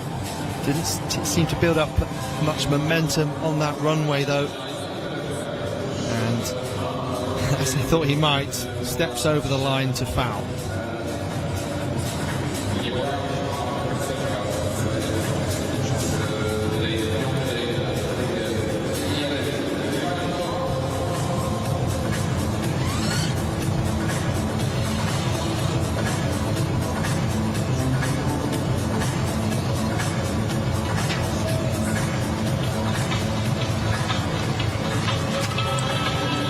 So Edis Matusevicius looks to have passed his 5th round, so we'll go over to the high jump then. Yes, Yaroslava Mahuchik, only woman left in this competition. Well, actually, Hannah, you were right. She has gone up for 2:02.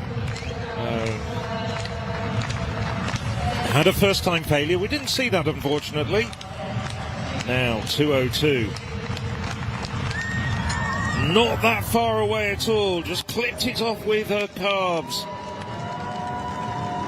Wondering though whether that suggests she might just have called it a day with the way that she was acknowledging the crowd. Could take another jump if she wanted to. The stage is hers. Well, championship record is 2:04. To the great Blanka Vlasic from 2009. Just trying to see whether there's any suggestion she will take her 3rd and final attempt at that height. some discussions over how things went there, but it was a very good jump indeed. I think that suggests she's calling it a day. Oh, I don't think she's realised she's actually got one more jump left. The official. Not used to failures. Yeah, she's not used to having to count. Yeah, there were 3 failures. Well, while she does the arithmetic, we're back at the men's javelin. Yes, with Norbert Rivas Tot of Hungary in this final round. 78.25 for him so far with his 4th go. 1 metre 18 he needs to improve by to go up past Mardare and get into the top 3.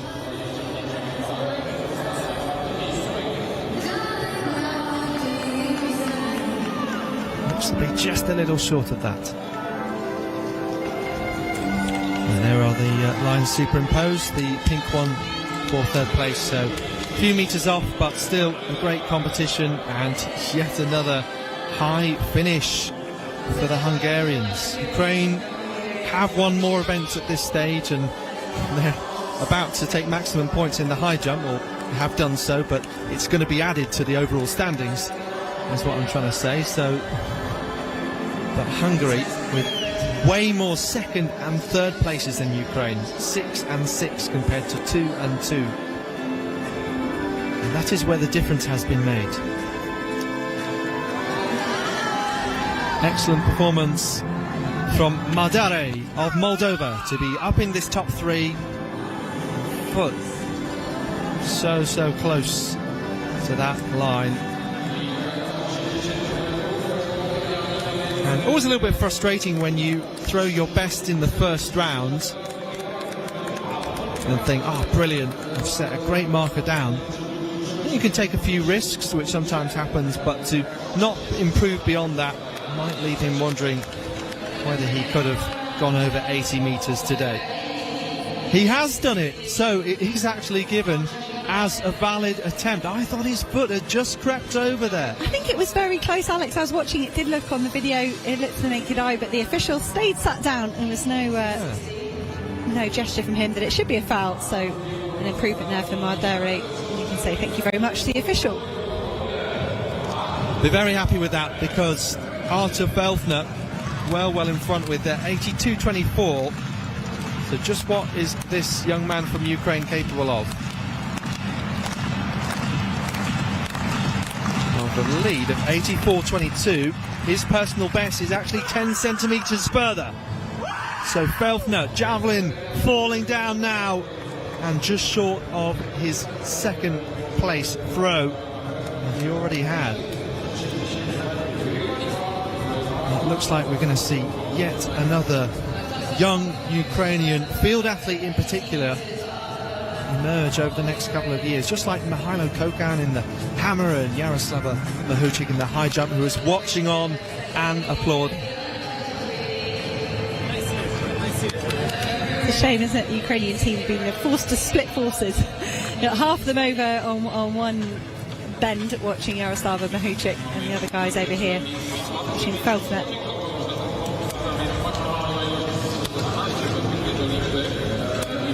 Yeah, helps when you can throw javelin most of the way across the field, though, to give Yaroslava Mahuchik a closer view. Still a respectful distance away from it, though. Yes, a very safe, respectful distance.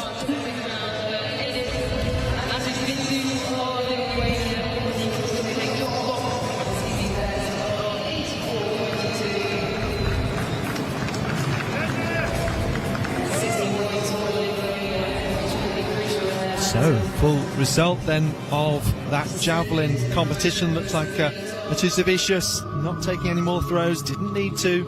84.22 for the Lithuanian, a real return to form there from Felfner and Mardare. Big hatful of points for, of course, bottom of the table Moldova. That is their 2nd top 3 finish. Let's have a look here.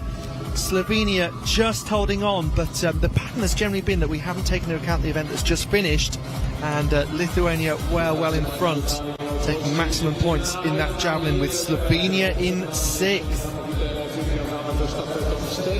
indeed. So yes, there's a couple of events still to take account for, including the high jump as well. Yes, well, having been reminded that she does have one remaining jump at 2 meters and 2, Jaroslava Mahuchik decided to go for it. It might be interesting to see how she responds, because I think mentally she finished the competition in her own mind. Well, she's had 3 previous outdoor competitions this year, and she's gone over at least 2 meters on each of them. She had 2 meters in Nairobi. No, not to be. It was all just a bit rushed, and I think emotionally she'd mentally finished the competition with that second failure. So for the first time since her indoor campaign, she finishes a competition with a result less than 2 meters. But she is still unbeaten this year after, and I'm counting up, 6 indoor competitions and 4 outdoor competitions. With the reigning world champion Eleanor Patterson suffering an injury during the indoor season, Patterson I think is back in training, but Jaroslava Mahuchik could look to turn that silver into a gold in Budapest. Yes, I was in Banska Bystrica when Patterson had that training injury, and it was a broken foot. I've been keeping track of what's been going on with Eleanor, and I think it's a long, long way back. I think realistically, if she gets back and competes at all this season, that'll be a great thing. I don't think she's going to be fit, even though it's been the best part of 6 months since the injury. But there we go, women's high jump. Jaroslava Mahuchik, 197, takes the plaudits for Ukraine. Daniela Stanisu, second for Romania with 194. There's the B division, won by Croatia's Sara Ashik. So one of the women following in the footsteps of the great Blanka Vlasic, who owns the championship best. We don't see the consolidated standings from the high jump, but there's the team standings with just the mixed 4x400 metres to go, and Lithuania now edge into third place, 3.5 points ahead of Slovenia. Hungary and Ukraine home and dry and will be promoted to the first division in 2025. But a wonderful battle remaining with the very last event of the competition, the mixed 4x400 metres. Well, these are the teams that were in places 9th to 16 when the declarations were being made as of about half an hour ago. So we have Luxembourg, Moldova, Iceland, Serbia, Cyprus, and just going down the list,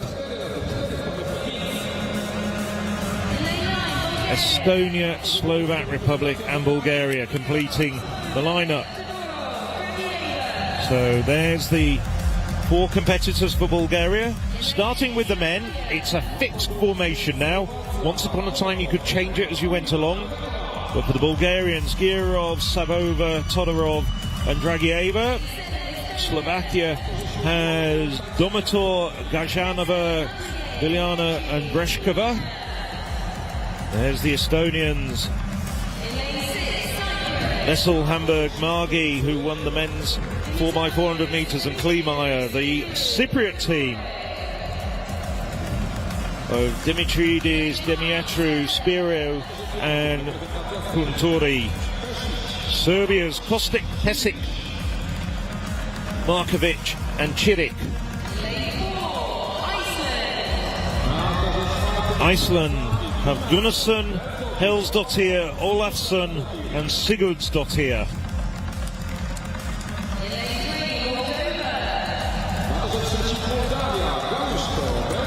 Moldova's Galisko, Bergi, Esanu and Contribut. And on the inside, Luxembourg. Fortunately, Luxembourg will be in Division 3 in 2 years' time.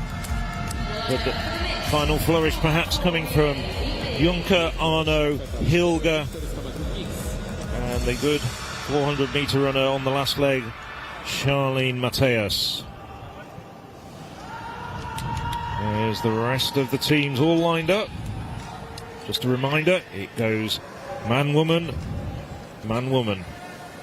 So a man to lead off and a woman on the anchor leg.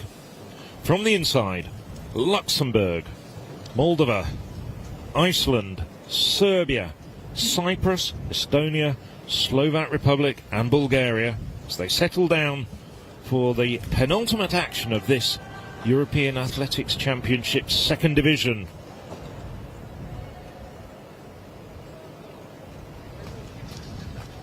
Pensive look on the face there of Luxembourg's Oliver Juncker. It would be a big surprise if Luxembourg get up there. Estonia look very good on paper, so do the Slovak Republic. Perhaps a little bit more margin for error than the 4x100 metres in this long relay as the crowd go quiet. On your marks. Moldova's Ivan Galisko.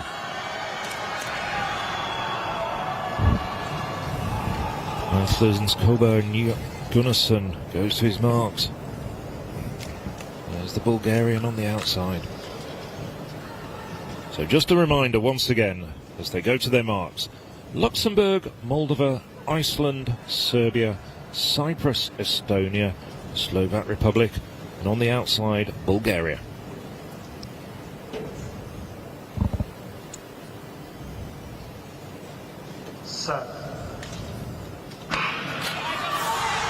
As always, with 4x400 metre running, the break for the inside doesn't come until into the second leg. At this stage, Estonia running well, so too the Slovak Republic. Iceland also on towards the inside lanes, running well as well at the moment. But Estonia, a good opening leg from the Estonian lead-off runner, Lukas Lessel. Well, the stagger won't unwind until we're coming off the first bend of the second leg. Well, good handover from Lukas Lessel to Viola Hambridge. And it's the three teams on the outside: Bulgaria, Estonia and Slovak Republic, who are leading the way at the moment. Serbia a little bit further back.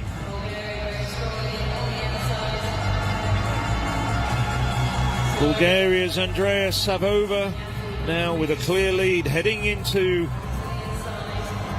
the 200 metre mark on this second leg. She's been chased though by Gabriela Gazneva. Gazneva got good points in the 800 metres earlier, and it's the Slovak runner coming around, and she's got good 400 metre speed. Hambridge coming back as well at the tiring Bulgarian.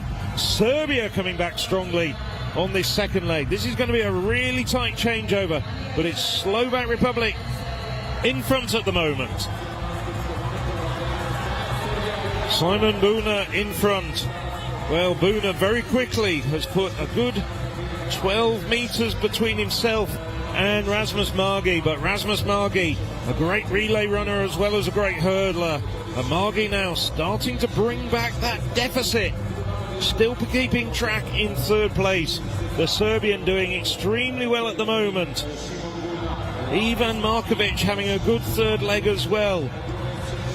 So Bruni at the front, and now Margi just finds another gear, flies past his Slovak rival, and it's Margi handing over in front to his compatriot Mariella Klimayer, and we saw Klimayer get good points in the individual 400 metres as well. Klimayer being chased by Alexandra Beskova. Klimayer, you can see there with that head-on shot, Klimayer looking up at the big screen. She can sense Beskova behind her. She knows where Beskova is. 200 metres to go for Estonia in this first of two races in the mixed 400 metres. And it's looking at this stage as Klimayer comes into the home straight. It's looking as though Estonia are going to take the victory in this first race. 5 metres back to Beskova. The Slovak runner is starting to close. She's coming home very quickly. Klimayer is tiring, but takes the win by about 2 metres. It's Estonia and Slovakia. That's the 1 and 2 in this B race. It's a really big leg from Rasmus Marji there to get his team back into contention, and a very smooth changeover as well. I think that's what can happen if you can get your team ahead and you're out of traffic. It allowed Klimayer to just explode off the front whilst everyone else was worrying about who was around them. Galinova of Slovak Republic, a very good second leg, but it wasn't enough to keep her team out of trouble. See what that does to you, the 400 metres. Klimayer delighted but utterly exhausted, and the teammates are already celebrating, asking her for a hug, celebrating what has been marked up as a national record there on the graphic on screen. Yeah, the mixed 4x4 has only been around for a few years, but it's always there. Nice to see an NR next to your name. And just celebrate for a moment. Estonia have done so much good work today to actually pull themselves out of the bottom 3 places by some big margin, but the success has generally been celebrated all round. And when we look at the team standings now, all but 2 countries have won events, and every single one of the 16 teams has had at least a top 2 finish, and I think that's a massive spread. It's even better than this morning when we said that 12 out of 15 countries had won an event, and that is one of the best things about this competition, just to spread the joy throughout. And the relays, of course, there was that rerun and that we saw an hour or so ago with the Estonians getting those extra points there after that, let's say, chaotic initial race with that botched changeover. Huge respect, even though they haven't necessarily been battling for the lead in most events. They've done what they needed to do and steered themselves significantly clear of the relegation places. It's a very nervous look from Marielle Klimayer over her shoulder. Vezakova was hunting her down in the final closing stages of this mixed 4x4, but Estonia do hold on for the win. That slow-mo replay was revealing as well between Humbridge and Marji with their changeover. It nearly didn't work, and that does happen in the 4x4. And you've got so many things to think about. Where are the bodies around you? How can you get off the line quickly? But luckily, Estonia safely navigating the 4 legs. So there's the confirmed result. Estonia winning in national record of 3:19.47, just holding off Slovak Republic 3:19.84, and Serbia third 3:21.84. Big Lithuanian contingent. Are they going to be celebrating promotion to the first division? So as things stand, there are 3.5 points between Lithuania in third. There are the Slovenians in fourth. There's Tina Shutai. She did everything she could do by taking maximum points. So this is really interesting. And just looking at their teams, you've got Agata Zupin and Anita Horvat. So their 400 metre national record holder, 51.22 is Horvat. European Indoor 800 silver medalist, maybe that's the event that we more often see her over. And Lithuania have got Modauskaite, who was second in the individual 400. There are the teams in full. We will then put faces to names in just a moment. We'll see those full mixed 4x4 relay quartets as the second division is about to come to a close. Potentially a thrilling conclusion inside the Slavsky Stadium. There we are. Biggest name there is certainly Modauskaite on that final leg. 400 hurdles winner a couple of years ago as well. Look at that though, another 400 hurdler, the Ukrainian national record holder, Zhikova, team captain as well on the final leg. But this is a very strong Slovenian quartet, and realistically they need to be 4 places in front. The half points come down to shared positions, which is quite unlikely to happen unless they're completely inseparable from a photo finish point of view. Ukraine cannot catch Hungary at this point for the overall win, just to say. You can see Miklos there, the final leg for Romania. Terrific performance to win the individual 400. Danish quartet led off by Von der Ahe. Wilhelm Nielsen also involved. And then Croatia, so they find themselves in 8th place in the standings. some 6.5 points off Serbia in 7th, who were in the B race, so potential to improve. And then Latvia, who are in 13th overall, but they cannot be relegated at this point. There's a nice healthy gap as far as they're concerned, helped by events like the women's javelin with a win for Lina Musa. But it's this point in this competition where you start to think about all the teams and who has played a really big part for their countries. And there's a big job about to be done. Will it be Slovenia or Lithuania to join Hungary and Ukraine in the first division? A few nervous looks, a few smiles. Let's see how this one will play out, with Latvia, Croatia, Denmark, Romania, Hungary, Slovenia, Ukraine and Lithuania. So it all comes down to this as far as the second division is concerned. And let's watch to see how hard Slovenia will go out on this opening leg. It's a time for experience and cool heads as far as they're concerned, because there is some real talent in their team on this final action of these championships. So Lithuania, actually the better of the two perhaps, on the outside as we wait for this stagger to unwind. We also know that Romania will be strong with Miklos on that final leg. And what about Ryzhikova as well for Ukraine, who might have thought by this point that they will be chasing down Hungary. But the Hungarians have just done a stellar job right from the opening session of these championships. It really has been thrilling stuff. There have been no bad performances from the Hungarians. So solid. Right, so Zupin, also another great four hurdler, in second place. But the Lithuanians at this point hanging on by one position, 3.5 points, 3 places between them at the moment. It is very close and tense stuff here as we head on to this next leg.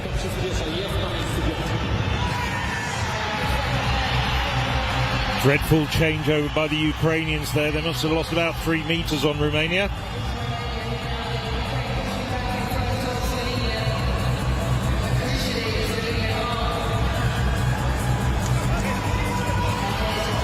So Robert Page of Romania with the shades on, keeping his cool, but look at the Lithuanian. He can see the bright green in front of him of Slovenia.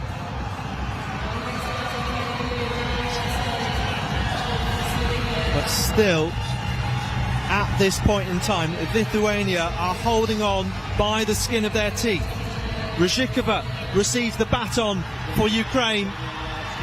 Miklos in second. This could be a fast final leg, and you just wonder whether Slovenia are going to have enough. Modesta Justa Moravskaita, another who over the years has been brilliant at the European Athletics Team Championships, and she charges her way through. And now Horvat right in front of her, and that exactly is what the Slovenians do not want. I can see that in bright yellow, Lithuanians already started to jump up and down. Miklos, who won the individual 400, no surprise to see her leading Romania home, and battles in front, but this is going to be enough for Lithuania as Slovenia come through across the line from Romania, Ukraine, but all importantly from Modesta Justa Moravskaita of Lithuania. And look at that, all their faces, they're looking round. Have we done it? They have. And there is so little in it, Hannah. I think there's half a point in that. I think there was a 3.5 point advantage for Lithuania, and the sprint going on there between Horvat and Moravskaita, they knew exactly what was at stake. The points difference between those two women, I think, is at 3 points, which leaves Lithuania half a point. Okay, I really hope I've got that right. They're starting to cheer down there, the Lithuanians. They're starting to jump up and down, punch the air. And that's the drama. We didn't have the drama right at the top. Hungary running away with the team title. And Ukraine safely in second place. Anita Horvat, the 800 metre, 400 metre runner from Slovenia, gave it everything. And it wasn't quite enough. And great to see Moraskati celebrating as well. Injury-plagued winter and start to her summer. She started her season here in Silesia at the European Team Championships with a great individual 400. And she has run a tremendous anchor there just to keep her team in the promotion spot. Yeah, I think you are exactly spot on. But I mean, suffice to say that it's very close. In any case, there was a breakaway of 4, so barring an almighty disaster, it didn't look like Lithuania could finish any worse than 4th. But this is the final result, and you were right. Your maths degree was spot on, or PhD, or masters, or whatever it is. But certainly there is some great skill there. Yeah, half a point in it, and as we already knew, but just cementing it there on the full table, Hungary winning the second division. Ukraine, we knew they were going to be in the top 3, realistically. You know, great performances to come, including from Mahuchik right at the end of this final session. But then Slovenians, I think, just thinking in exactly what the final standings are. Huge result for Lithuania to climb above them this evening and then hold on to it until the very last. Well, what a finale to bring the second division of the European Athletics Team Championships in 2023 to a close. It's going to be Hungary, Ukraine and Lithuania who get promoted and compete in Madrid in 2 years' time. But we didn't know the outcome until the very last few seconds of this mixed 4x400 metre relay. Just look at the agony on Anna Ryškova's face. And then the Slovenians desperately trying to put enough distance between themselves and the Lithuanians, but Lithuania just hang on. What a terrific finale. That really was an exciting end to things. And I think we're going to have a lot of excitement. We'll stay with the Division 2, but we've got over the next 3 evenings Division 1, the very top flight, the world's premier team competition between nations with all the big guns. It's going to be Hungary, Ukraine and Lithuania who join those big guns in 2025. There was nothing in the end that Anita Horvat bringing Slovenia home could do about it. It was such a gutsy run from Horvat. Yeah, the key action really was taken by Moraskita at the start of her last leg to make sure that she was within the top 4, and thereby that gap opened up. She could finish no worse than 4th. Slovenia could be no better than 1st. Incredible. And you've got to give a shout out to Moraskite because, you know, she came back, got second in the 400 metres, first outing over 1 lap of the track this year, coming back off injury and then really doing so well in that 4x400 metre relay. Yeah, so there's the full confirmed result. A world leading time, as we said, you can't read too much into those marks.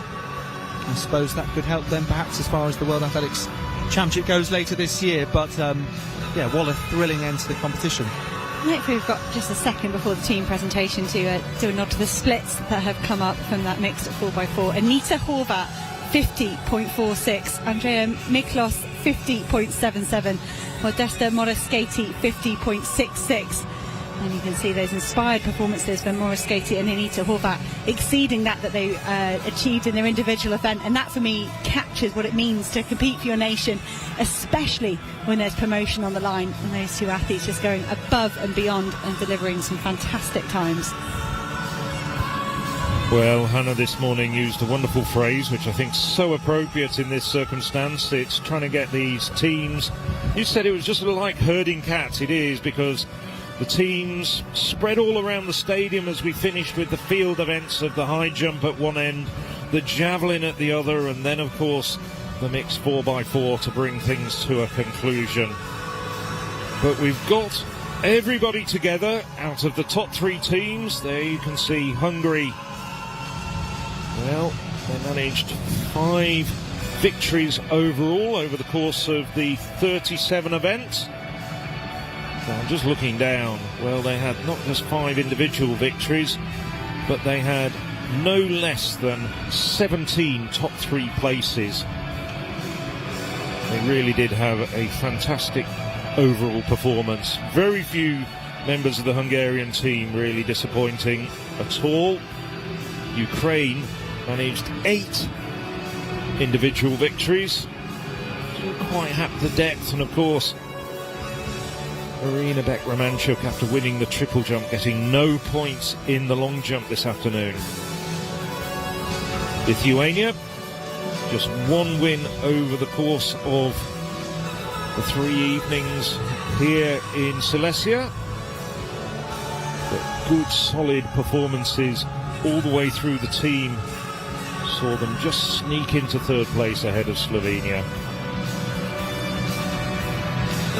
Well, we're just getting all the teams mustered. Let me just give you a little bit of promotion for the future live screens this summer from European Athletics. Of course, we do have coming up next month the European Under-20 Championships in Espoo in Finland. That will be between the 13th and the 16th of July, and that will be via the Eurovision Sport All Athletics platform and also the European Athletics YouTube channel. Then we move into August, and we have from the 7th to the 10th of August the European Under-20 Championships coming to you from Jerusalem. 2 magnificent age group events which will really showcase some of the stars of the future. And in the case of some of the Under-23 medalists, I'm sure we'll see them again at the World Championships in Budapest a little bit later on. There we see the Ukraine team. Well, given everything that's happened to their country since February last year, a moment of joy for the European Athletics and the Ukraine Athletics Federation. We hope bringing something of a glimmer of hope to Ukraine. And then the presentations now. Flowers, medals. European Athletics President Dobromir Karamarinov. Alongside him, the head of the local organising committee and the mayor of the Silesia region.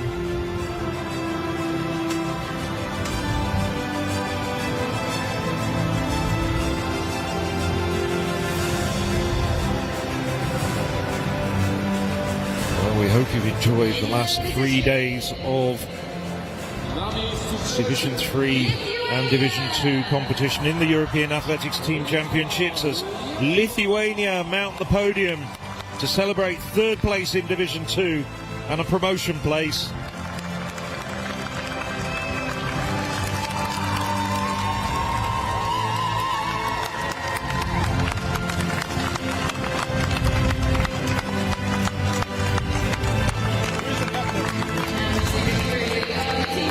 So, Andreas Gutsius, 2nd in the discus behind his great rival, Christian Che. And I have to confess, I should know, but I can't tell you who the female Lithuanian team captain is. I do apologise unreservedly to the Lithuanian team. No mistaking, though, Andreas Gutsius.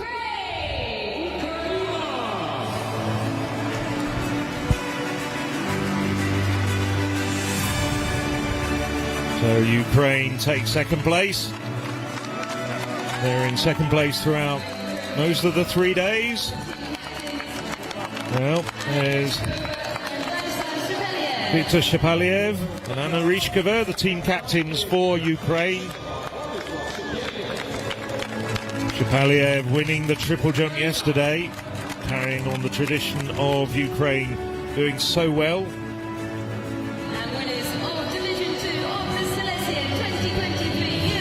But the 2023 Division 2 European Athletics Team Champions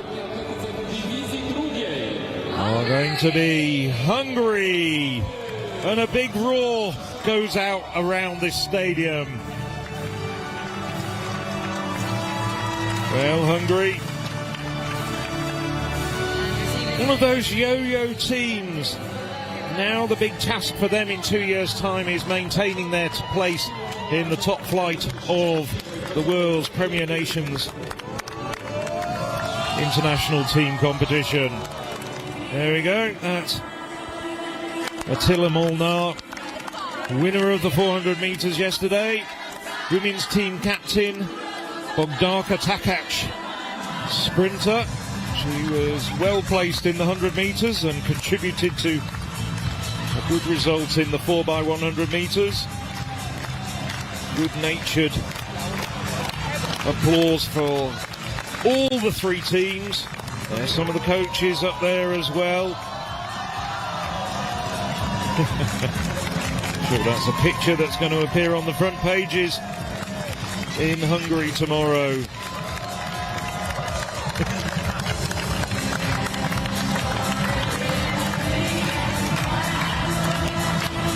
So a marvellous picture there of the top three teams in the second division. Oh, there we go.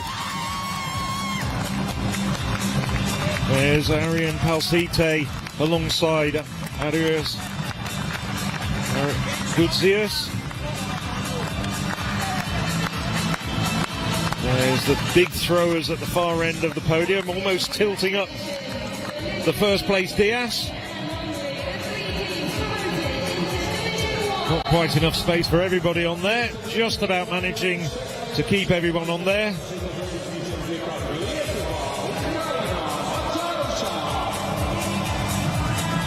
So the pictures will be seen around Europe. But of course,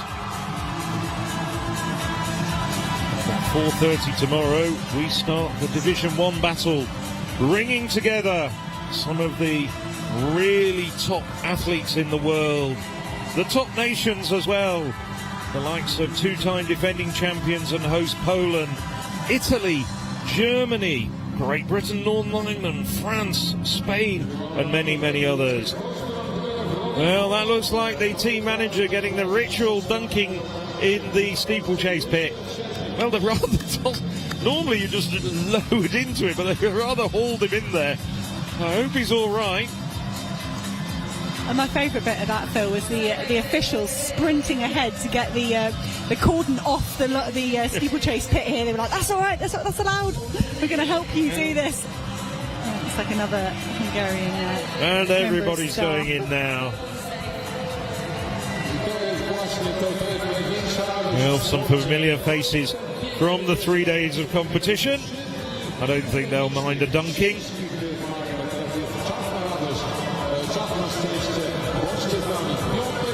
So terrific overall performances there, and you can see team members getting photos that will really stay with them, I'm sure, during a lifetime, because this was really memorable. 3 days of competition for Hungary.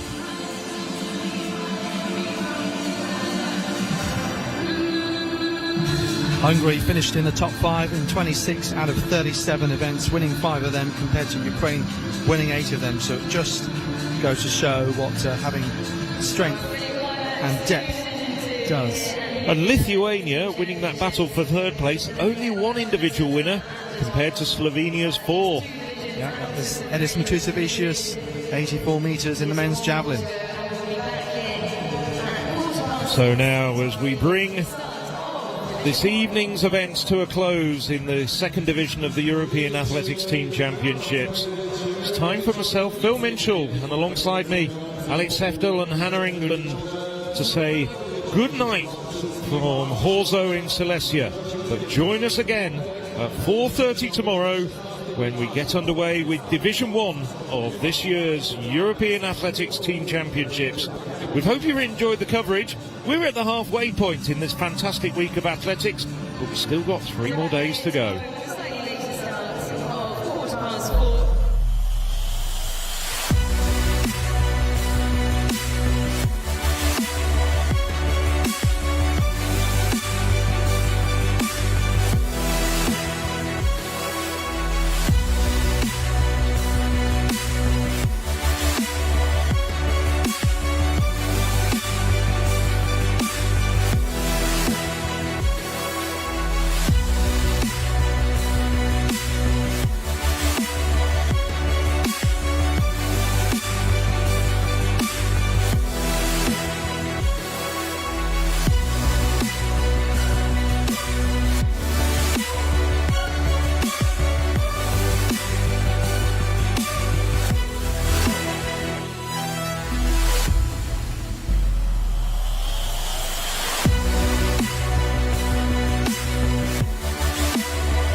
competing at the European Team Championships saw the Division 2 finale with big names competing at the Stadion Slaski, including the likes of reigning European champions Yaroslava Mahuchik from Ukraine and Filip Mihaljevic from Croatia. I'm an AI representation of commentator Hannah England with my review of the action, with particular thanks to our live blogging team. In the morning session, Ireland clinched the Division 3 title, and they'll be promoted to Division 2 alongside Austria and Israel, who finished second and third respectively. First on the track for Division 2's finale, we had an addition to the schedule with a rerun for the Estonian 4x100 metre relay team. It followed a successful protest by the Estonian team that their athlete was obstructed by the Luxembourg team, who have also been disqualified. It was an impressive performance by the Estonians, with a national record and a whopping 13 points. There was a fantastic run from Luxembourg's Patricia van der Weken in the women's 200 metres B race with a national record of 23:19. That got Luxembourg 15 points. Only Cyprus's Olivia Fotopoulou went faster in the A heat with a lifetime best by 2/10. We spoke to Olivia in the mixed zone. Olivia, it's a very emotional time for you. Yeah, I'm really emotional right now. I have mixed feelings. I'm too excited, and I'm from the people that when they're too happy, they're crying of happiness. I mean, it was a huge race, a huge PB.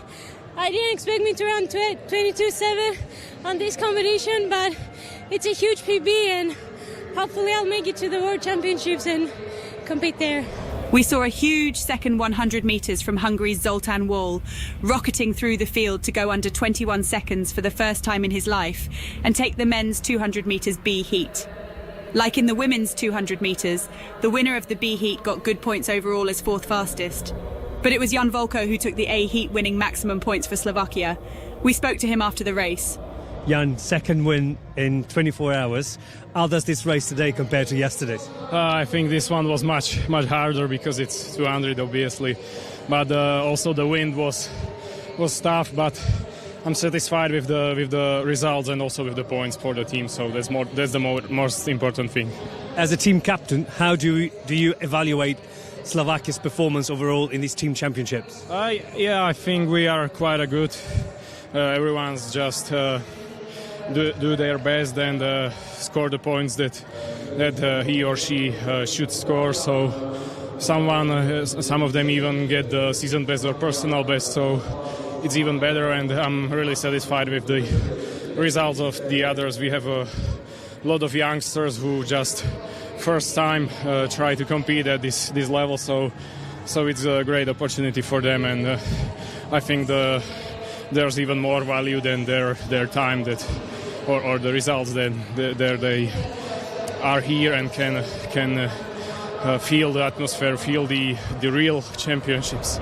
In the women's 3,000 metres steeplechase, it was the Slovenian Maruša Mismas-Zrimsek who pulled away on the last lap to take the win from Lithuania's Greta Karinauskaite, who was leading with 2 laps to go.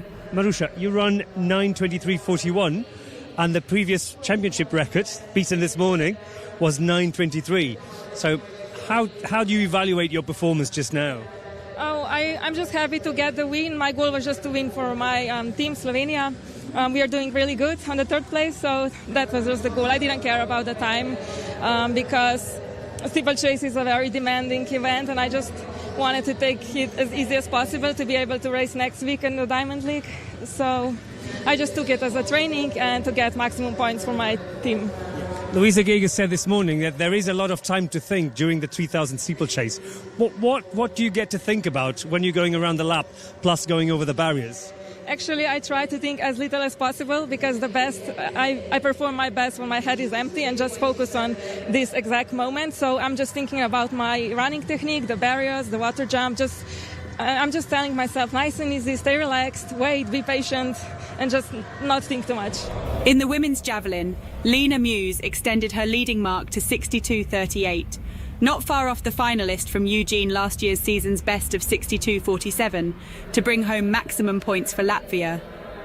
We spoke to her in the mixed zone. I knew that the girls are very strong in the field, so I prepared myself mentally that I have to show my best if I want to bring my team 16 points. So I show very good throwing today, and I'm really happy about it. 3 athletes jumped 2:24 in the high jump. But it's Tihomir Ivanov who got maximum points for Bulgaria, ahead of Serbia's Slavko Stivic and Ole Doroschuk of Ukraine. Tihomir told us he was proud to compete for his team. I want to start with this. The Bulgarian team is young, and I'm really proud of all the athletes that are competing. It was a pressure for me winning and show them that it's not impossible.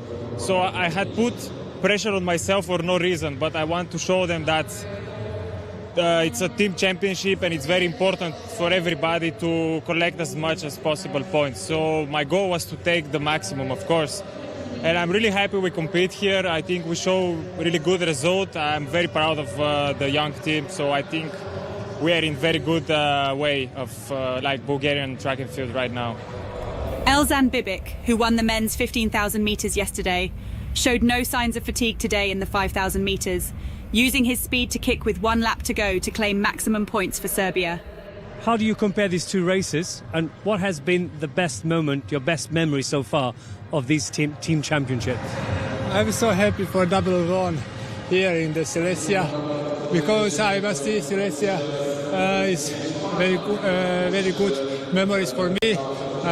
2 years ago I ran here national record on 3,000, and I hope we will see next month on Diamond League on the 1500 meter.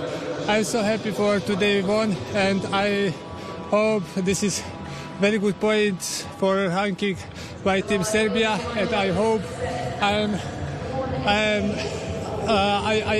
I give all the best of me for my team, and 2 double race and 2-1 and maximum point on the two races, and I hope we will good ranking for this division. Thank you very much and well done. Thank you. In a very strong men's shot put competition, it was Croatia's Filip Mihaljevic who took maximum points, throwing over 21 metres twice in the competition, with his third round effort being the best. The European champion claims maximum points for Croatia and was naturally delighted with his performance for the team. It's always special to put the national team jersey on. I mean, obviously we're in the middle of a season. We're still training kind of hard. We're making a transition into a peak season. So this competition was pretty good to imitate the World Championships that are coming up in August. But always competing for the team, getting the big points for the team is always special. You know, always carrying a little more pressure, but also a little more satisfaction if you do well. So I'm pretty happy with today. It was a good performance. The weather was good. The competition was pretty good. I'm happy with the 21:33. I can't complain. In the women's long jump, following 3 fouls from Ukraine's Marina Beck-Romanchuk, it was Serbia's Melissa Gardasevic who got the win with a leap of 6.82. That would have been difficult to beat anyway, and it'll be interesting to see how it compares with the Division 1 competition which takes place on Sunday. We spoke with Melissa Gardasevic after the competition. Milica, comment on your performance just now. Well, 16 points for Serbia. I mean, that's what we came here to do. And second of all, I had some good jumps. 682 is a great jump. I was trying to do more. Today I couldn't, but the win is a win, you know. And last year I jumped 681 on this stadium, so you could say I'm going to come again next year, see what's in the books for me. In the women's 1500 metres, Claudia Bobosha wasn't going to be beaten today. She left nothing to chance, taking it out from the start. But she had to dig deep. First, it was Lithuania's Gabija Galvadite who put in a brave effort on the last lap. Then it looked like Vera Hoffman of Denmark might just take it.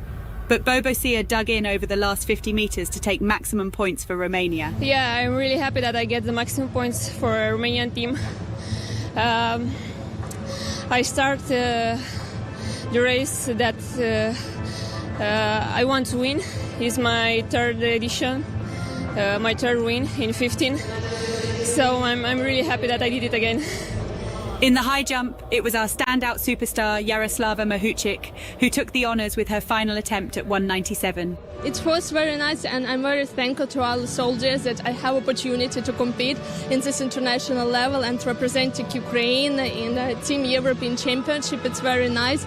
Unfortunately, I'm not jumped how I wanted, but 197 I have, and I won in my division. Let's wait in first division, and I'm happy to be here. Really, it's nice stadium, and I have a good support from my team, and my sister came to support me, and it was nice competition. And in the javelin, it was Lithuania's Aidis Matusevičius who won with a season's best for the former European Athletics Under-20 Championships medalist. So I did a season best and coming back after injury, so it's really motivation for me and self-esteem boost, so it's good for myself. I'm happy. The day concluded with the mixed 4x400 metre relays. The B heat didn't disappoint, with Estonia taking the win in a national record and by a whisker from Slovak Republic. In the A heat, promotion places were decided. Lithuanians already started to jump up and down. Miklos, who won the individual 400. No surprise to see her leading Romania home, and battles in front, but this is going to be enough for Lithuania as Slovenia come through across the line from Romania, Ukraine, but all importantly from Modesta Justamorskaita of Lithuania.